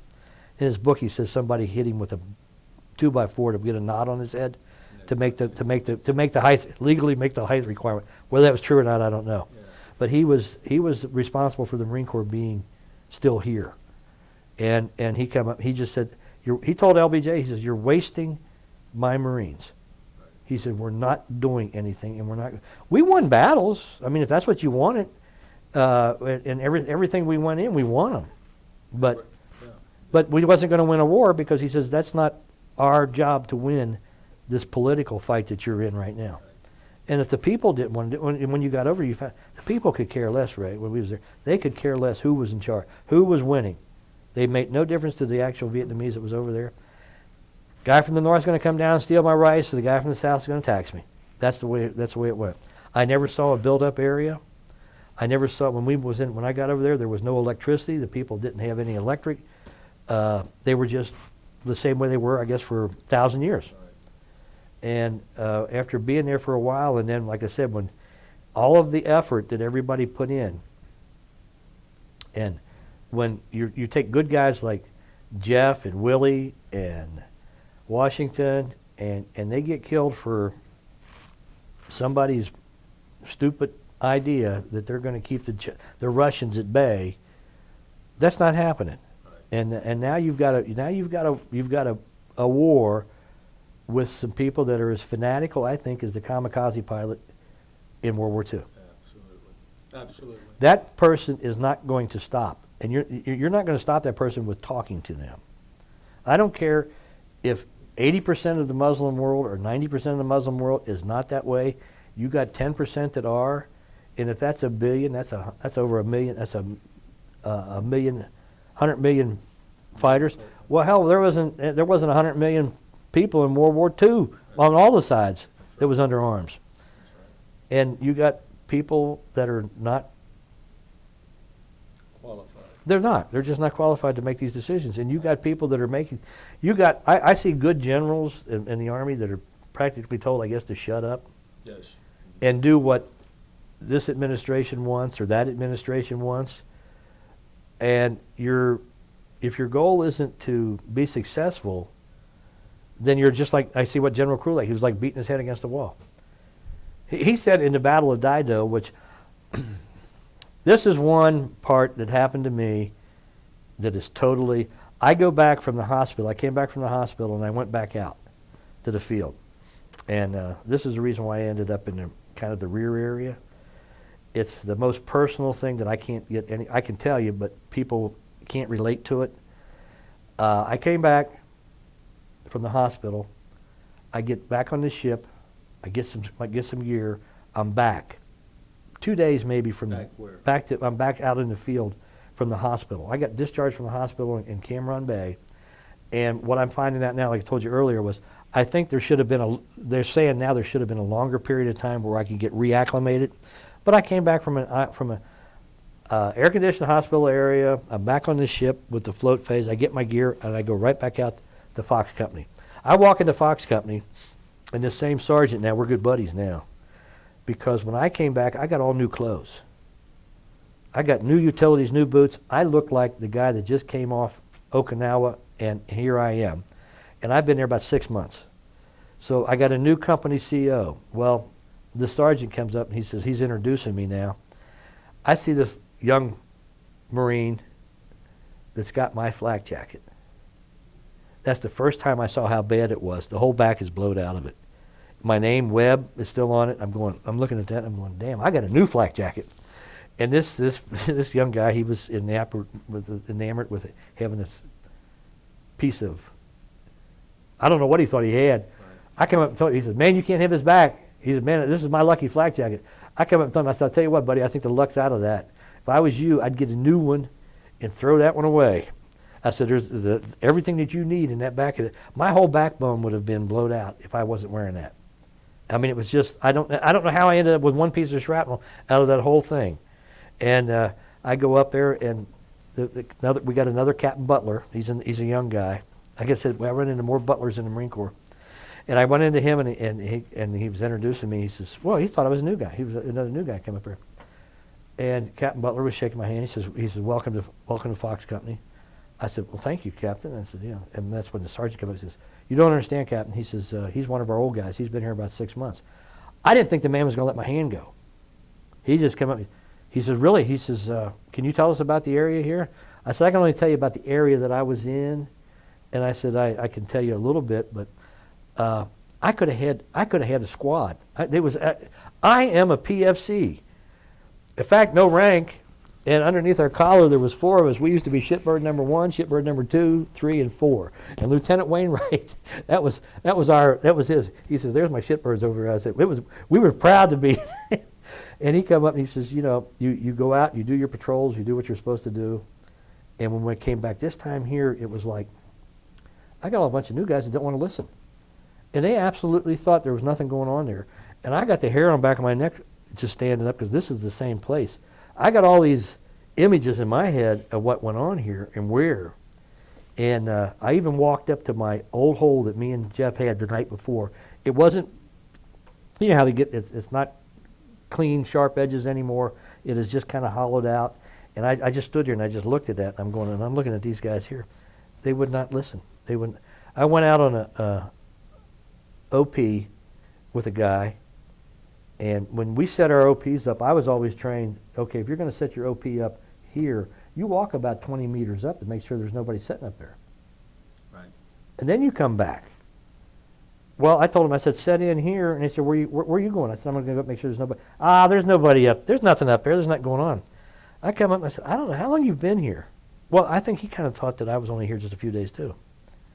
I said, in 6 months' time that I've been here, I said, that'll get you killed. He sat up on top of the grave. I don't know who this guy, I can't remember his name. Now, he sat up on top of this grave. I said, you're giving away the position.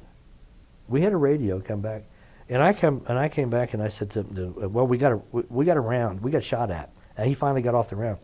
I come up to him and said, you know what? You're going to get all the rest of us killed because you won't listen. Oh, you're full of shit. You know, this kind of thing. I said, no, I tell you what. Before I get killed, I guarantee you are going to be. I said, you keep doing shit like that. When I came back, I went back and told my squad leader that was there. I said, what do you got with this guy? He said, yeah, he's kind of a hard case. We're trying to get him straightened out. I said, well, he's going to get people killed. And I told Lieutenant Wainwright, when the round went off, Wainwright didn't know I was back. Lieutenant Wainwright didn't know I was back. He came up here and he says, he was on the radio. I could hear his voice on the radio. And he came back and he says, that's not a sniper round. He says, that's the Arvins or whatever they were across the river over there shooting. And I come back. I said, Lieutenant, you're full of shit. Who is this? I said, you'll find out when I get back. I said, I know the difference between Arvin shooting and a sniper round, and that damn round came too damn close. When I came back, we went back to the tent. He said, well, I didn't know you was back. I said, yeah, that was me out there. And he says, well, what? He asked me, he said, what was going on? I said, what the hell you got with these guys? He says, yeah, we're having a little difficulty with the new people. You know, you had sergeants that came over that were stateside, and all of a sudden they're in Vietnam for the first time. And then I went the next day. We went on the DMZ, and we had a hump back, and we're coming back across, and I got a squad right there, and I kept telling the guys, Captain Butler, he was saying, close it up, and I'm going, I don't know who. I said, spread it out a little bit, because one mortar round, you guys are walking on top of one another here. I think he thought, again, that there was nothing going on. We're going back to the rear area. And this is after being out all night. I'm out of water. I don't have any water. And I'm sitting there, and I remember walking in this, you're in this rice paddy, you're just pulling your feet up back and forth. I'm in the rice paddy, and I'm sitting there going around, and it was hot.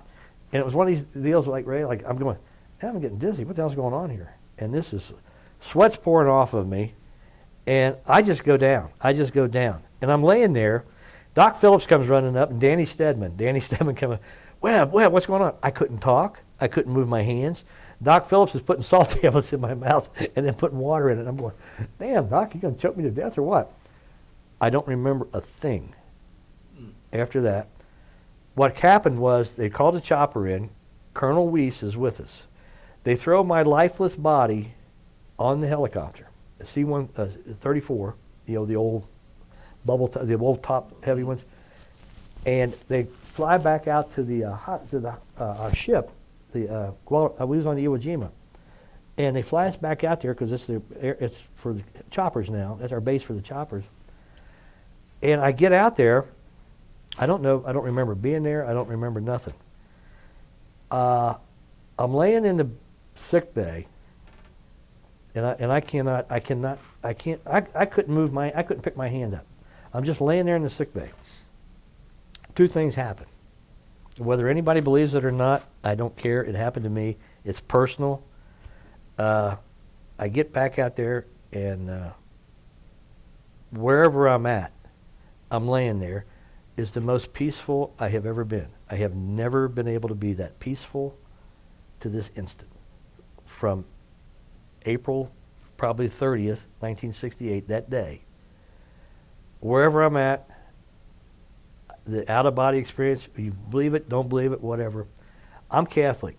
So I'm sitting there thinking, here is this image, so peaceful, it's like I want to go, and it's like there's no hand, and it's like mentally, to me, it says, not yet. I go, okay. The next thing I know, we're in the hospital room on the ship, and I'm looking down at the hospital. The corpsman was up. The corpsman was up in a bed, and he's got one of them bags, and he's punching around me. And the doctor was standing there. And there was a couple other people standing there, and I'm looking at this. I'm watching what's going on, and I hear the doctor. We're losing him. He's gone, and I'm sitting there looking at him like this. Well, the next thing I know, it's me laying in the bed. The corpsman got off me, and I'm looking at me laying there, and the next thing I know, I'm looking and from the bed looking up. The doctor's standing there, stay with me, say something. I said, what the hell's going on? He said, that's good, keep talking. I said, what happened, Doc? He says, you died twice. He said, well, they brought you in, and you were dead, and you died twice while you were here. Mike Goodell and Steve Klink worked in the company office at Fox Company. And they said when they medevac inbound, and they said who it was, so everybody sends a representative down from all the companies to see who it is. And they called it a KIA, but it wasn't. I wasn't wounded. It wasn't, and they didn't know how to call me. I wasn't a WIA. I wasn't a KIA. So what's happened is apparently I had a heat stroke, or some heat-related something. And the doctor come up and he says, he's standing there, and I said, well, what happened, Doc? He says, well, you was dead. He says, you died about 2 minutes and 52 seconds the first time, and about 2 minutes and 58 seconds the second time.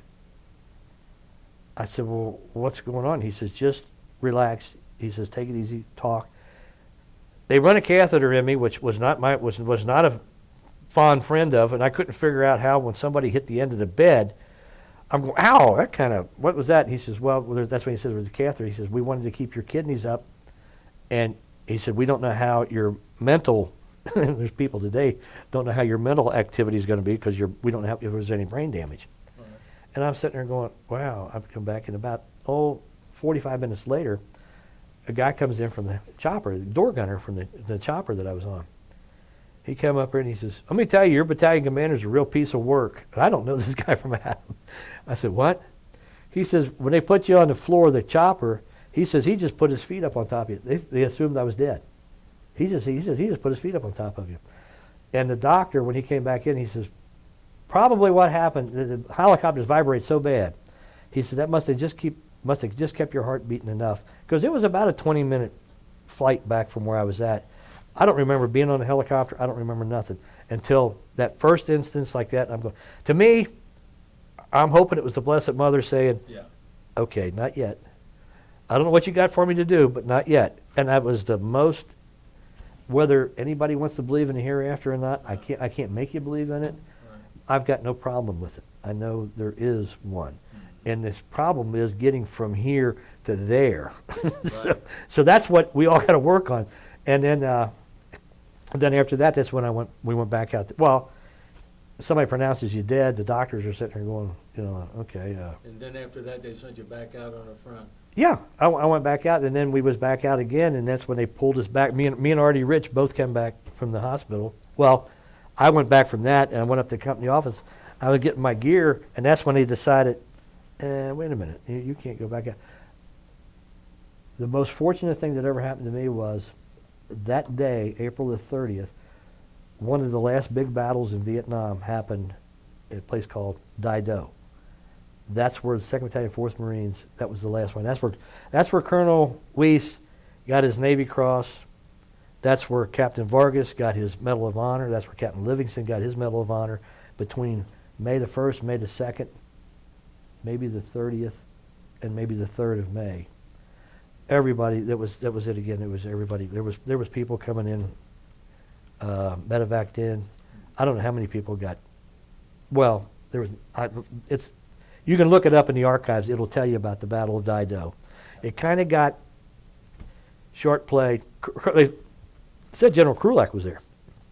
He'd flown in to see what was going on. We ran out of artillery shells. We had to borrow artillery shells. He had to write an IOU, I guess, for the Army to get 155 rounds in there. I mean, it was just decimated. I don't know if that would be the right word to use for it. Sergeant Major got killed. The Sergeant Major got killed. It was silly things. Haystacks should have been knocked over. Haystacks had 20 millimeter, had a gook in there with a 20 millimeter machine gun, and it was lined up with the slit trench that everybody jumped in when the shooting started. Well, the machine gun opened right up and just shot right down the slit trench. I think 20 people the Sergeant Major got killed. He was from World War II and Korea, and he was back in here for this. They called him Camp Big John is what they call. I don't know what his name was. Jim. It started with an M, but he was killed from that. And then Colonel Whis, he was running around spastic back in the trying to direct fire and stuff like that. Like I said, Captain Vargas, he came back from he was getting ready to go home, and he came back. He ends up with a Medal of Honor. Livingston ended up with a Medal of Honor.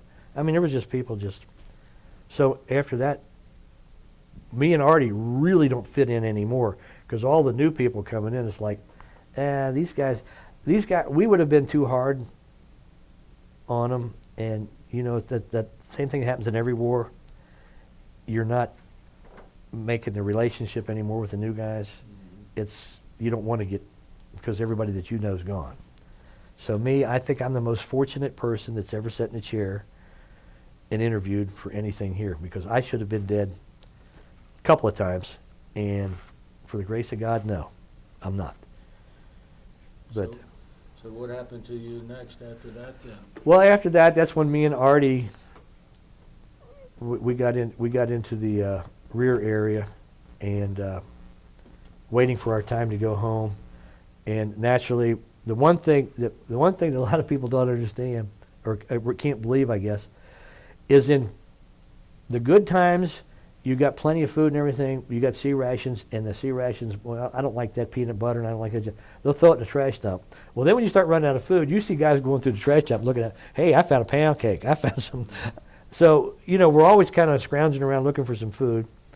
And they put me and Artie in charge of appropriating things, if we could. Like the guys in the statute of limitations, I'm sure, is run out on some of this stuff. The guys in Fox Company, we had a lousy typewriter. The guys in 3-4 had looked like a pretty good typewriter. And it followed us back to our company area, And they came looking for it, and we had it for a while until we moved out. And that ingrained me with a lot of the good. Hey, okay, you guys are, if you could find things. Me and Artie went down to Quang Tri. We went to Da Nang, and somebody found 2 M60 machine guns that I think might have belonged to the Army, and we bought them back to our outfit, and we flew them back up there. There was a new captain came in. We didn't know who he was. Bobby Kaiser was the gun. He was the M60. He was in charge of the guns.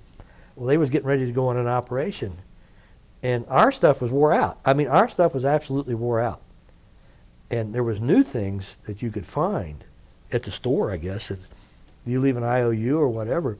But we brought this back. We had, remember the Willie Peter bags? They were rubber, and you could take an M60. Marines are taught everything that you need to know. You don't have just your weapon. You can take an I don't care. By that time, the guys are coming out of AIT. You could take a machine gun apart, put all the pieces down, put it in a bag.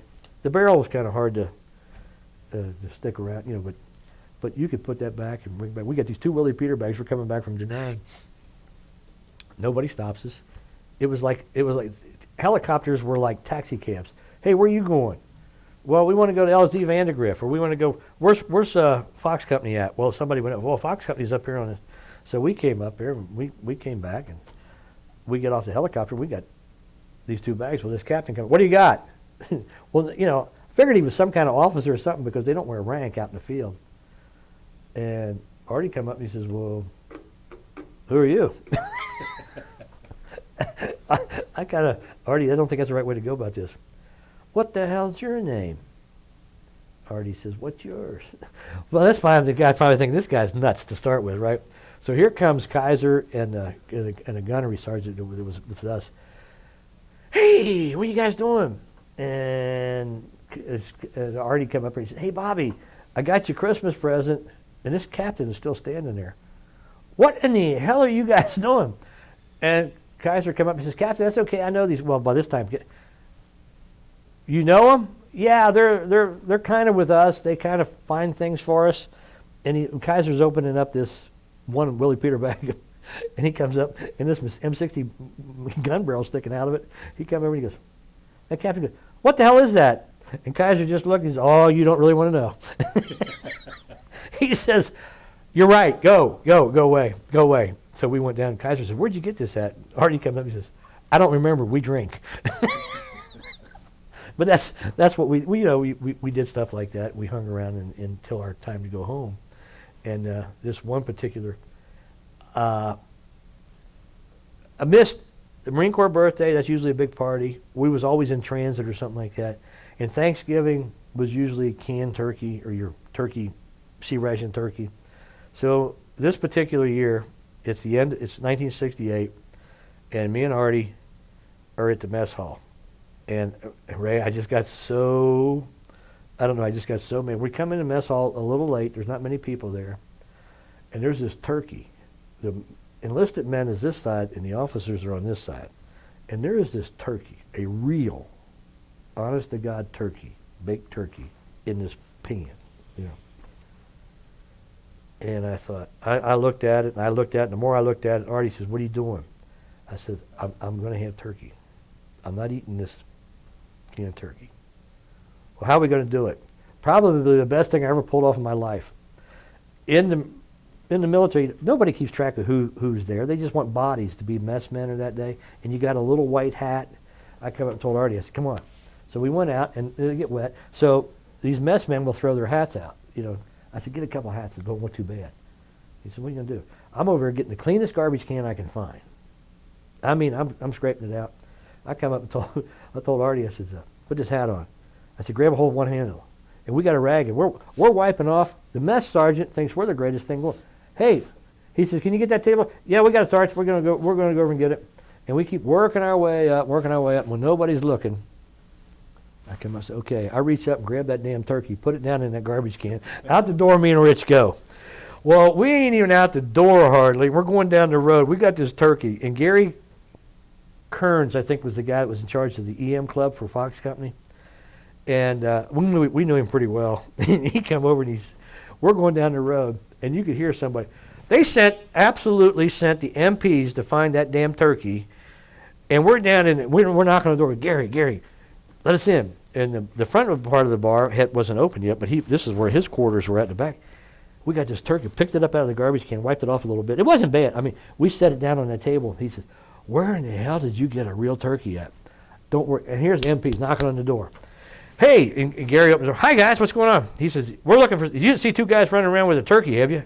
And Gary come up and he says, where would I, in Vietnam, somebody's got a turkey? Yeah. He said, they stole it from the officers' mess.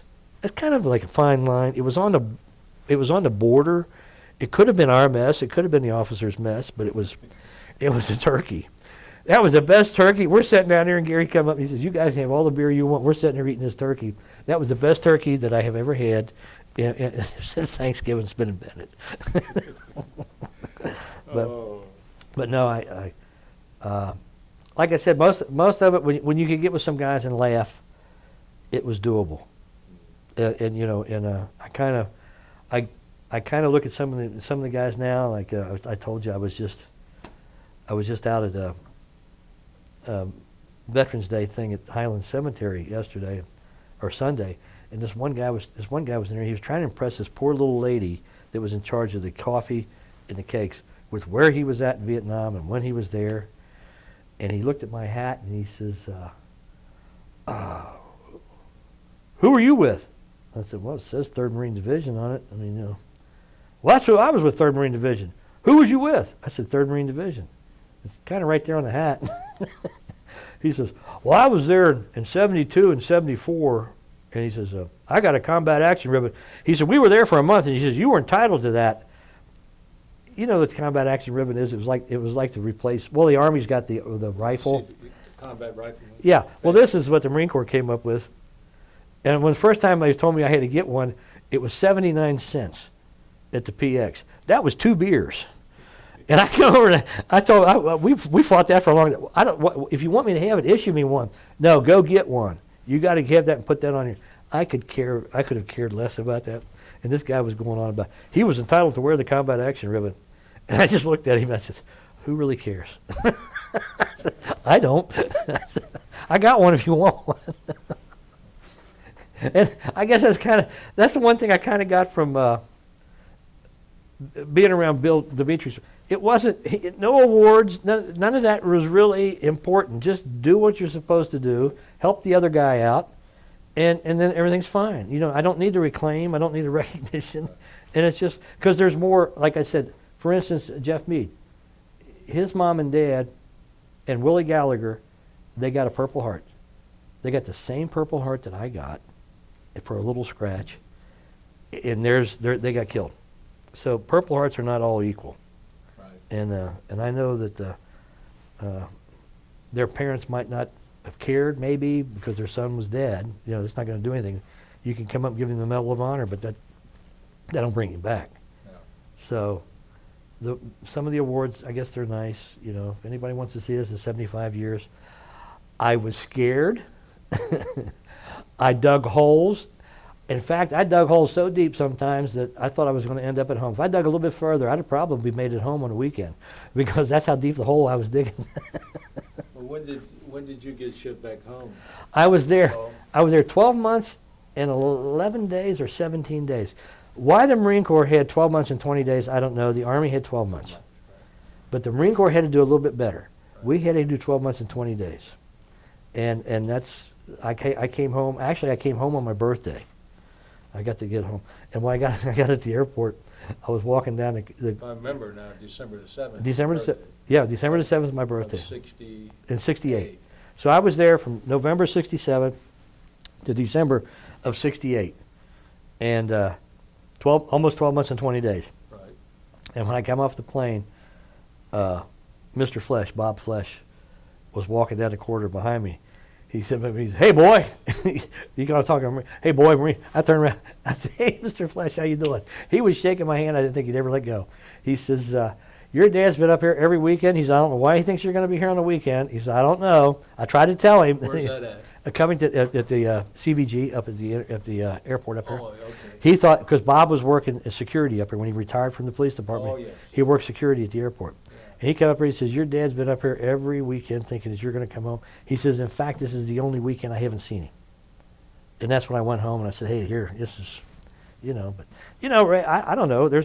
I guess there's not many guys that join anything from the, what do you call it, from the, I got something stuck here. We weren't big joiners. We didn't join the Legion. We didn't join the VFW. You went over practically by yourself, and you came back by yourself. There wasn't a whole lot of people that came home. And families, your parents were glad you were back. You may have had an aunt and uncle that was indifferent. It was like, it was just kind of like, hey, this is. So the Vietnam War didn't play like the one that's playing today.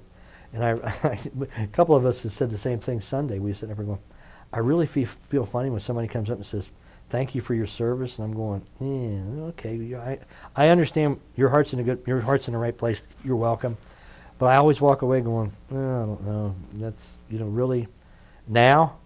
The most egregious thing that I ever thought happened was when I came back home. I was up at Greyhound Grill with 2 teachers of mine, and they asked me to stop, to sit down. And a guy that I graduated from high school with, it was in my class. He came by. I went in right after graduation. You couldn't get any closer, I guess, than June the 19th from June the 6th. Right. And I go back, and I'm coming back, and some of the other guys that was going to end up in the Army getting drafted hadn't even gone yet. They were still home, and maybe getting a deferment or something what was going on. Guy walks by, Jerry walked by, and he didn't mean it. He didn't mean anything bad about it. He just come up, and he looked at me, and he walked by, and I was sitting there with Father Holtz and Sister and Miss Guinea. There was 2 teachers at Holy Cross that happened to be sitting there. They came from Thomas More, and they stopped there. And Father Holtz says, "Hey, sit down." He says, and Ray was a great guy. He came over, and Jerry walked by, and he stopped, and he says, "Has it been a year already?" And I just looked at him. I go, "Yeah, give or take 10 or 12 hours. It's been about a year.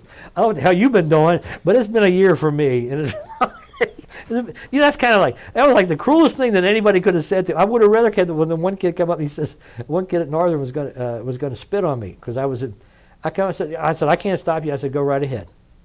Oh, really? I said, "Go right ahead." I said, "If that's what you need to do, you go ahead and do it." Now, what I do is going to be different. But you want to spit on me, go right ahead. I can't stop you from spitting. It might be harder to spit on me the next time you want to spit, but that was only one occasion after that, and it was just like, after that nobody really paid much attention to it.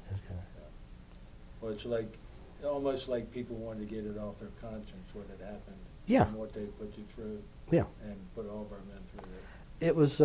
I wouldn't say it was a mistake. I don't know. What's that cliche that everybody says? I wouldn't take $1 million for the experience, and I wouldn't take $10 billion to do it again, or whatever. So that's kind of like it does test you to see what you were really capable of doing. I mean, the physical part of it, the going in and doing it. And most people don't know when you go in the military, you give up rights. You don't have the Bill of Rights protecting you. You don't have the right to come up and say, "Hey, it's Friday. I'm gonna go into town and have a beer." No, it's Friday. You're gonna stay right here. I would have probably even stayed in the Marine Corps, but the silly thing was, your uniforms you wore all day long. You wasn't allowed to get in your car and go out in town like that. You had to get into civilian clothes. You had to change clothes to get into. You wasn't allowed to, unless you was a full uniform, a dress uniform, but just your regular. No, you wasn't allowed to do that. I thought, well, this is crazy. Stateside stuff, I often found, I told my wife, I said, one of the big difference was, and Bill Dimitri helped me with that for a long time too. Most of the Marines, Vietnam in-country Marines, even back at base, when you heard something, there's a fight's going to start. There's going to be a fist fight about something.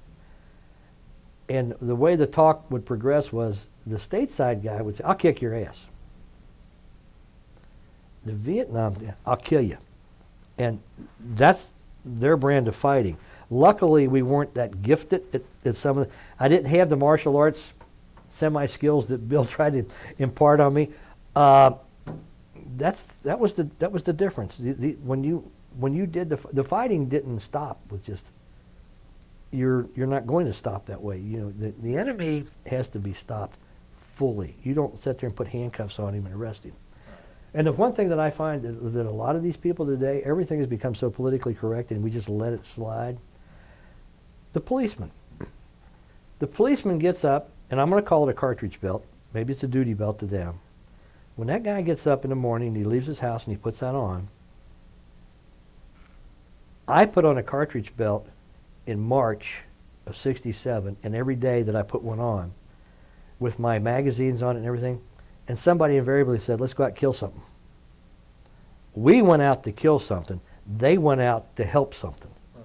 That's one of the big differences between the combat person, and I don't know how these guys do it over there now with somebody looking over their camera with cameras and stuff like that. I'm glad I'm not in that era. I couldn't. That's not what we did. I mean, when we went out, you went out to, well, we're going to kill something. That's what we were supposed to do.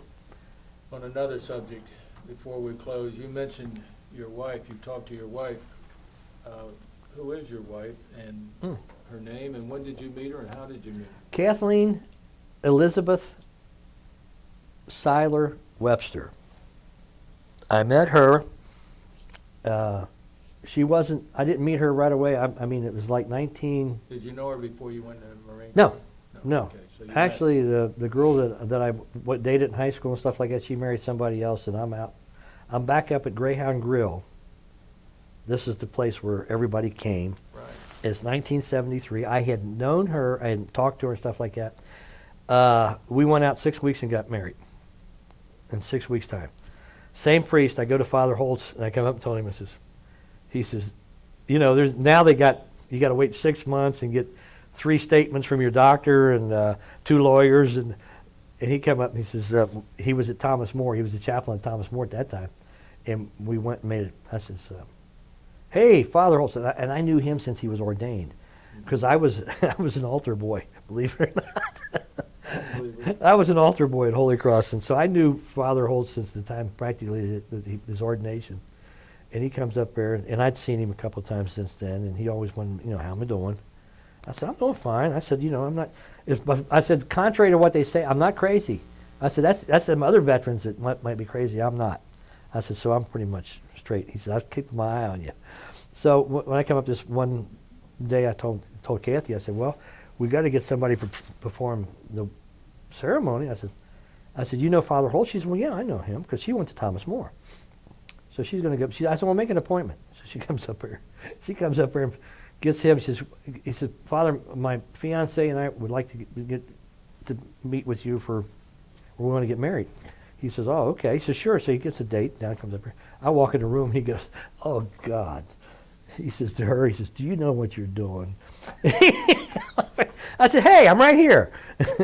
He come over and he says, "Really?"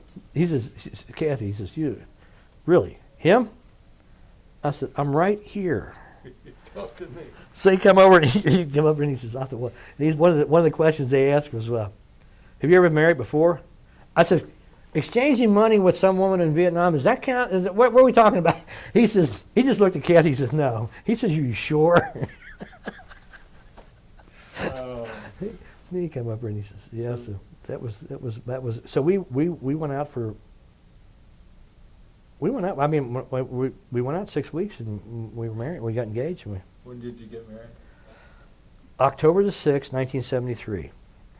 And she says we got engaged in August of, I don't remember the day she does, but it was August of '73. And how many children did you have? 2. You got 2. I got a son who works in the Cincinnati area. I got a daughter, Cynthia, who moved to Alabama, and my passport is good. I'll go down and visit her every now. Some, I get permission, and my granddaughter is down there.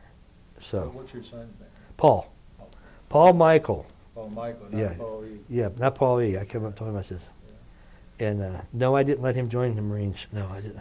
I played Bob. I paid Bob Flesh. No, you're not joining the Marines. Gonna go.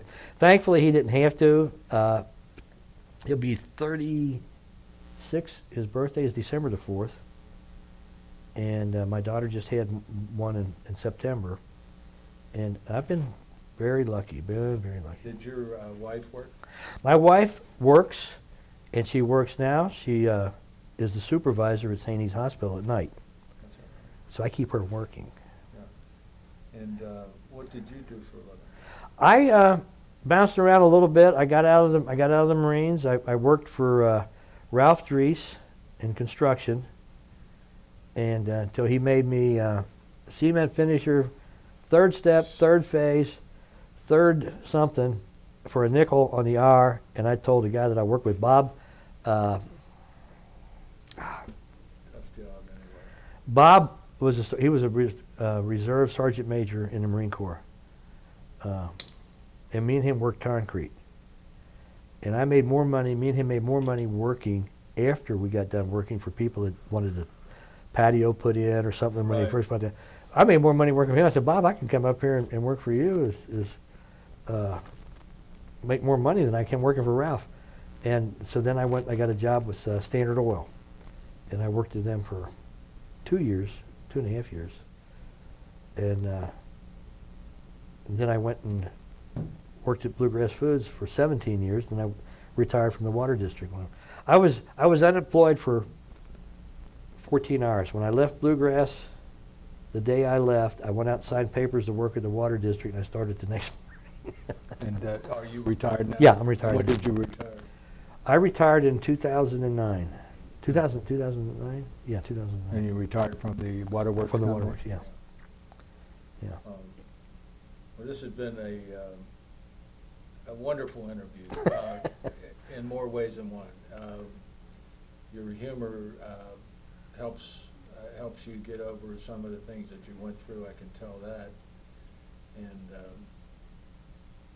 and you've shared your story with us, and I appreciate that so much. And I just want to thank you. You're welcome. And I want to thank you for your service. Oh, And I thank hope you. you'll take that properly. I this will time. take that properly. And, our country appreciates you and men like you. Well, thank you, Ray. And thank you again. Thank you. Okay.